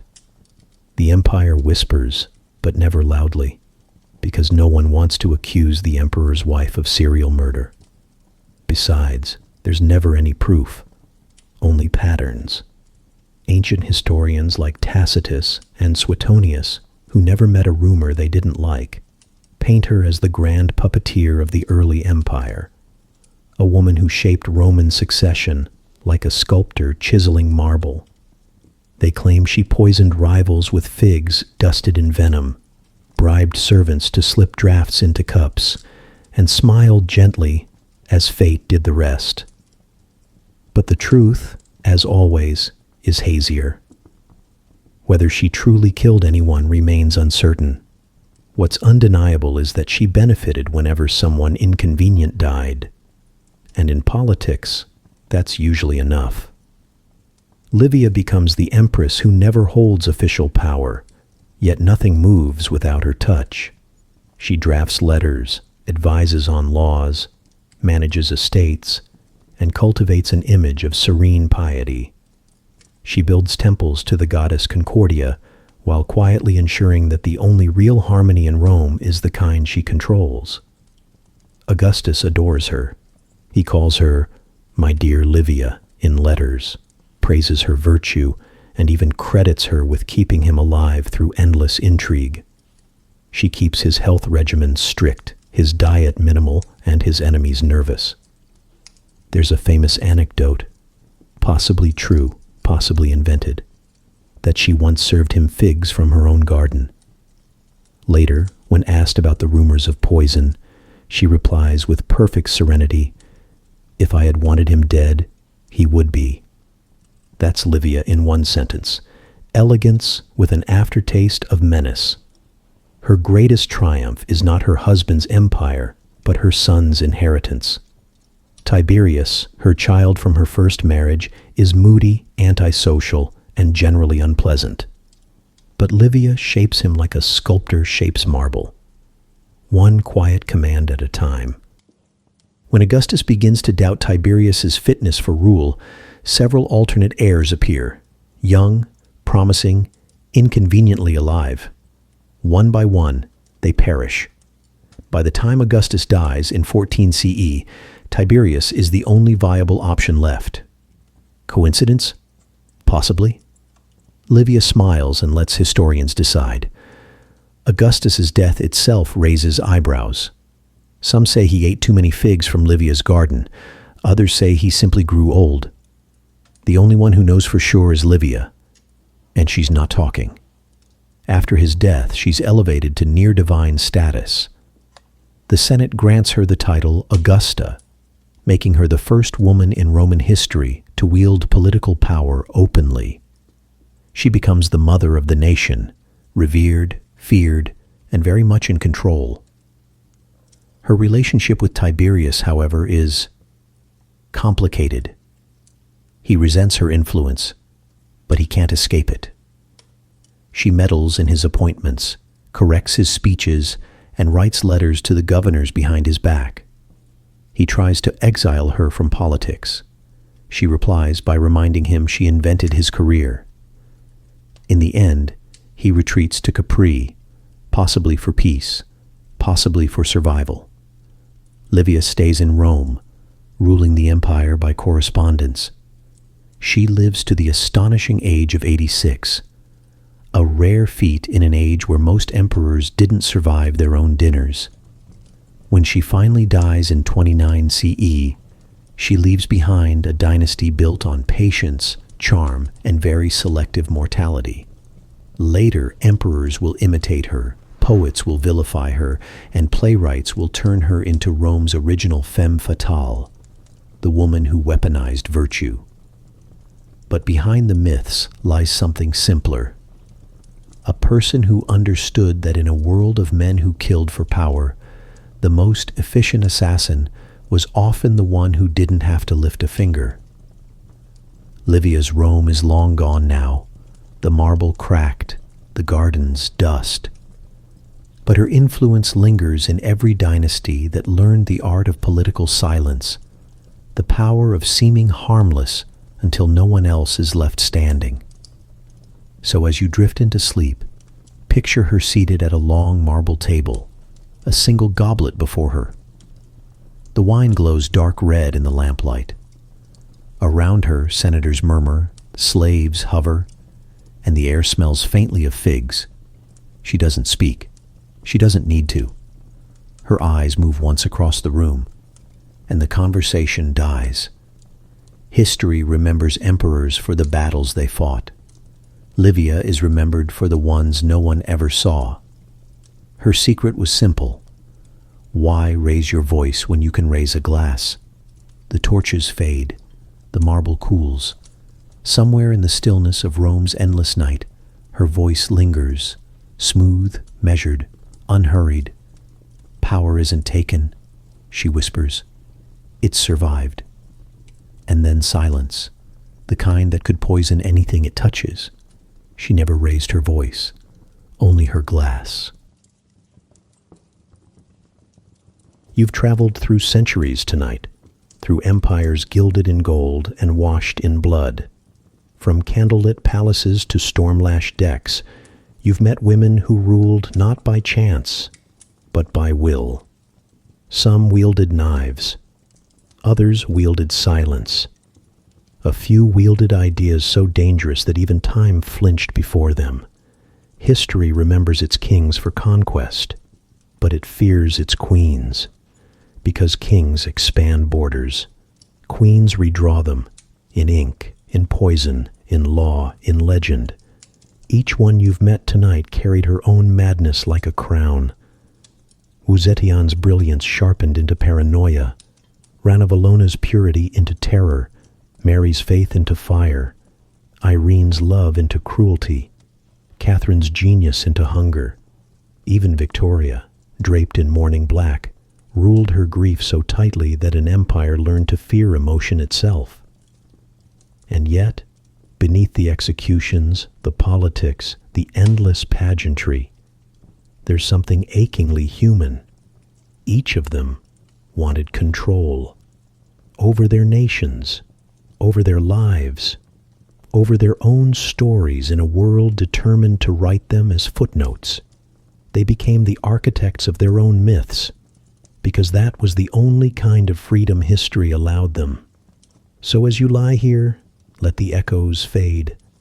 the whisper of silk, the crackle of torches, the soft hiss of ink on parchment. The crowns are gone now. The palaces have fallen quiet. The sea no longer remembers the names of the ships they burned. Only their stories remain. And you've heard them all. If you've made it this far, you've done what history rarely does, listened. Subscribe or let these stories vanish back into silence, forgotten like the queens who built the world and were buried beneath it. Now close your eyes. Let the past rest.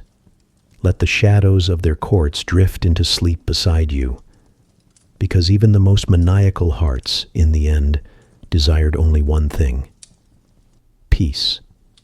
May your night be quieter than theirs ever was. Sleep well. You've earned it.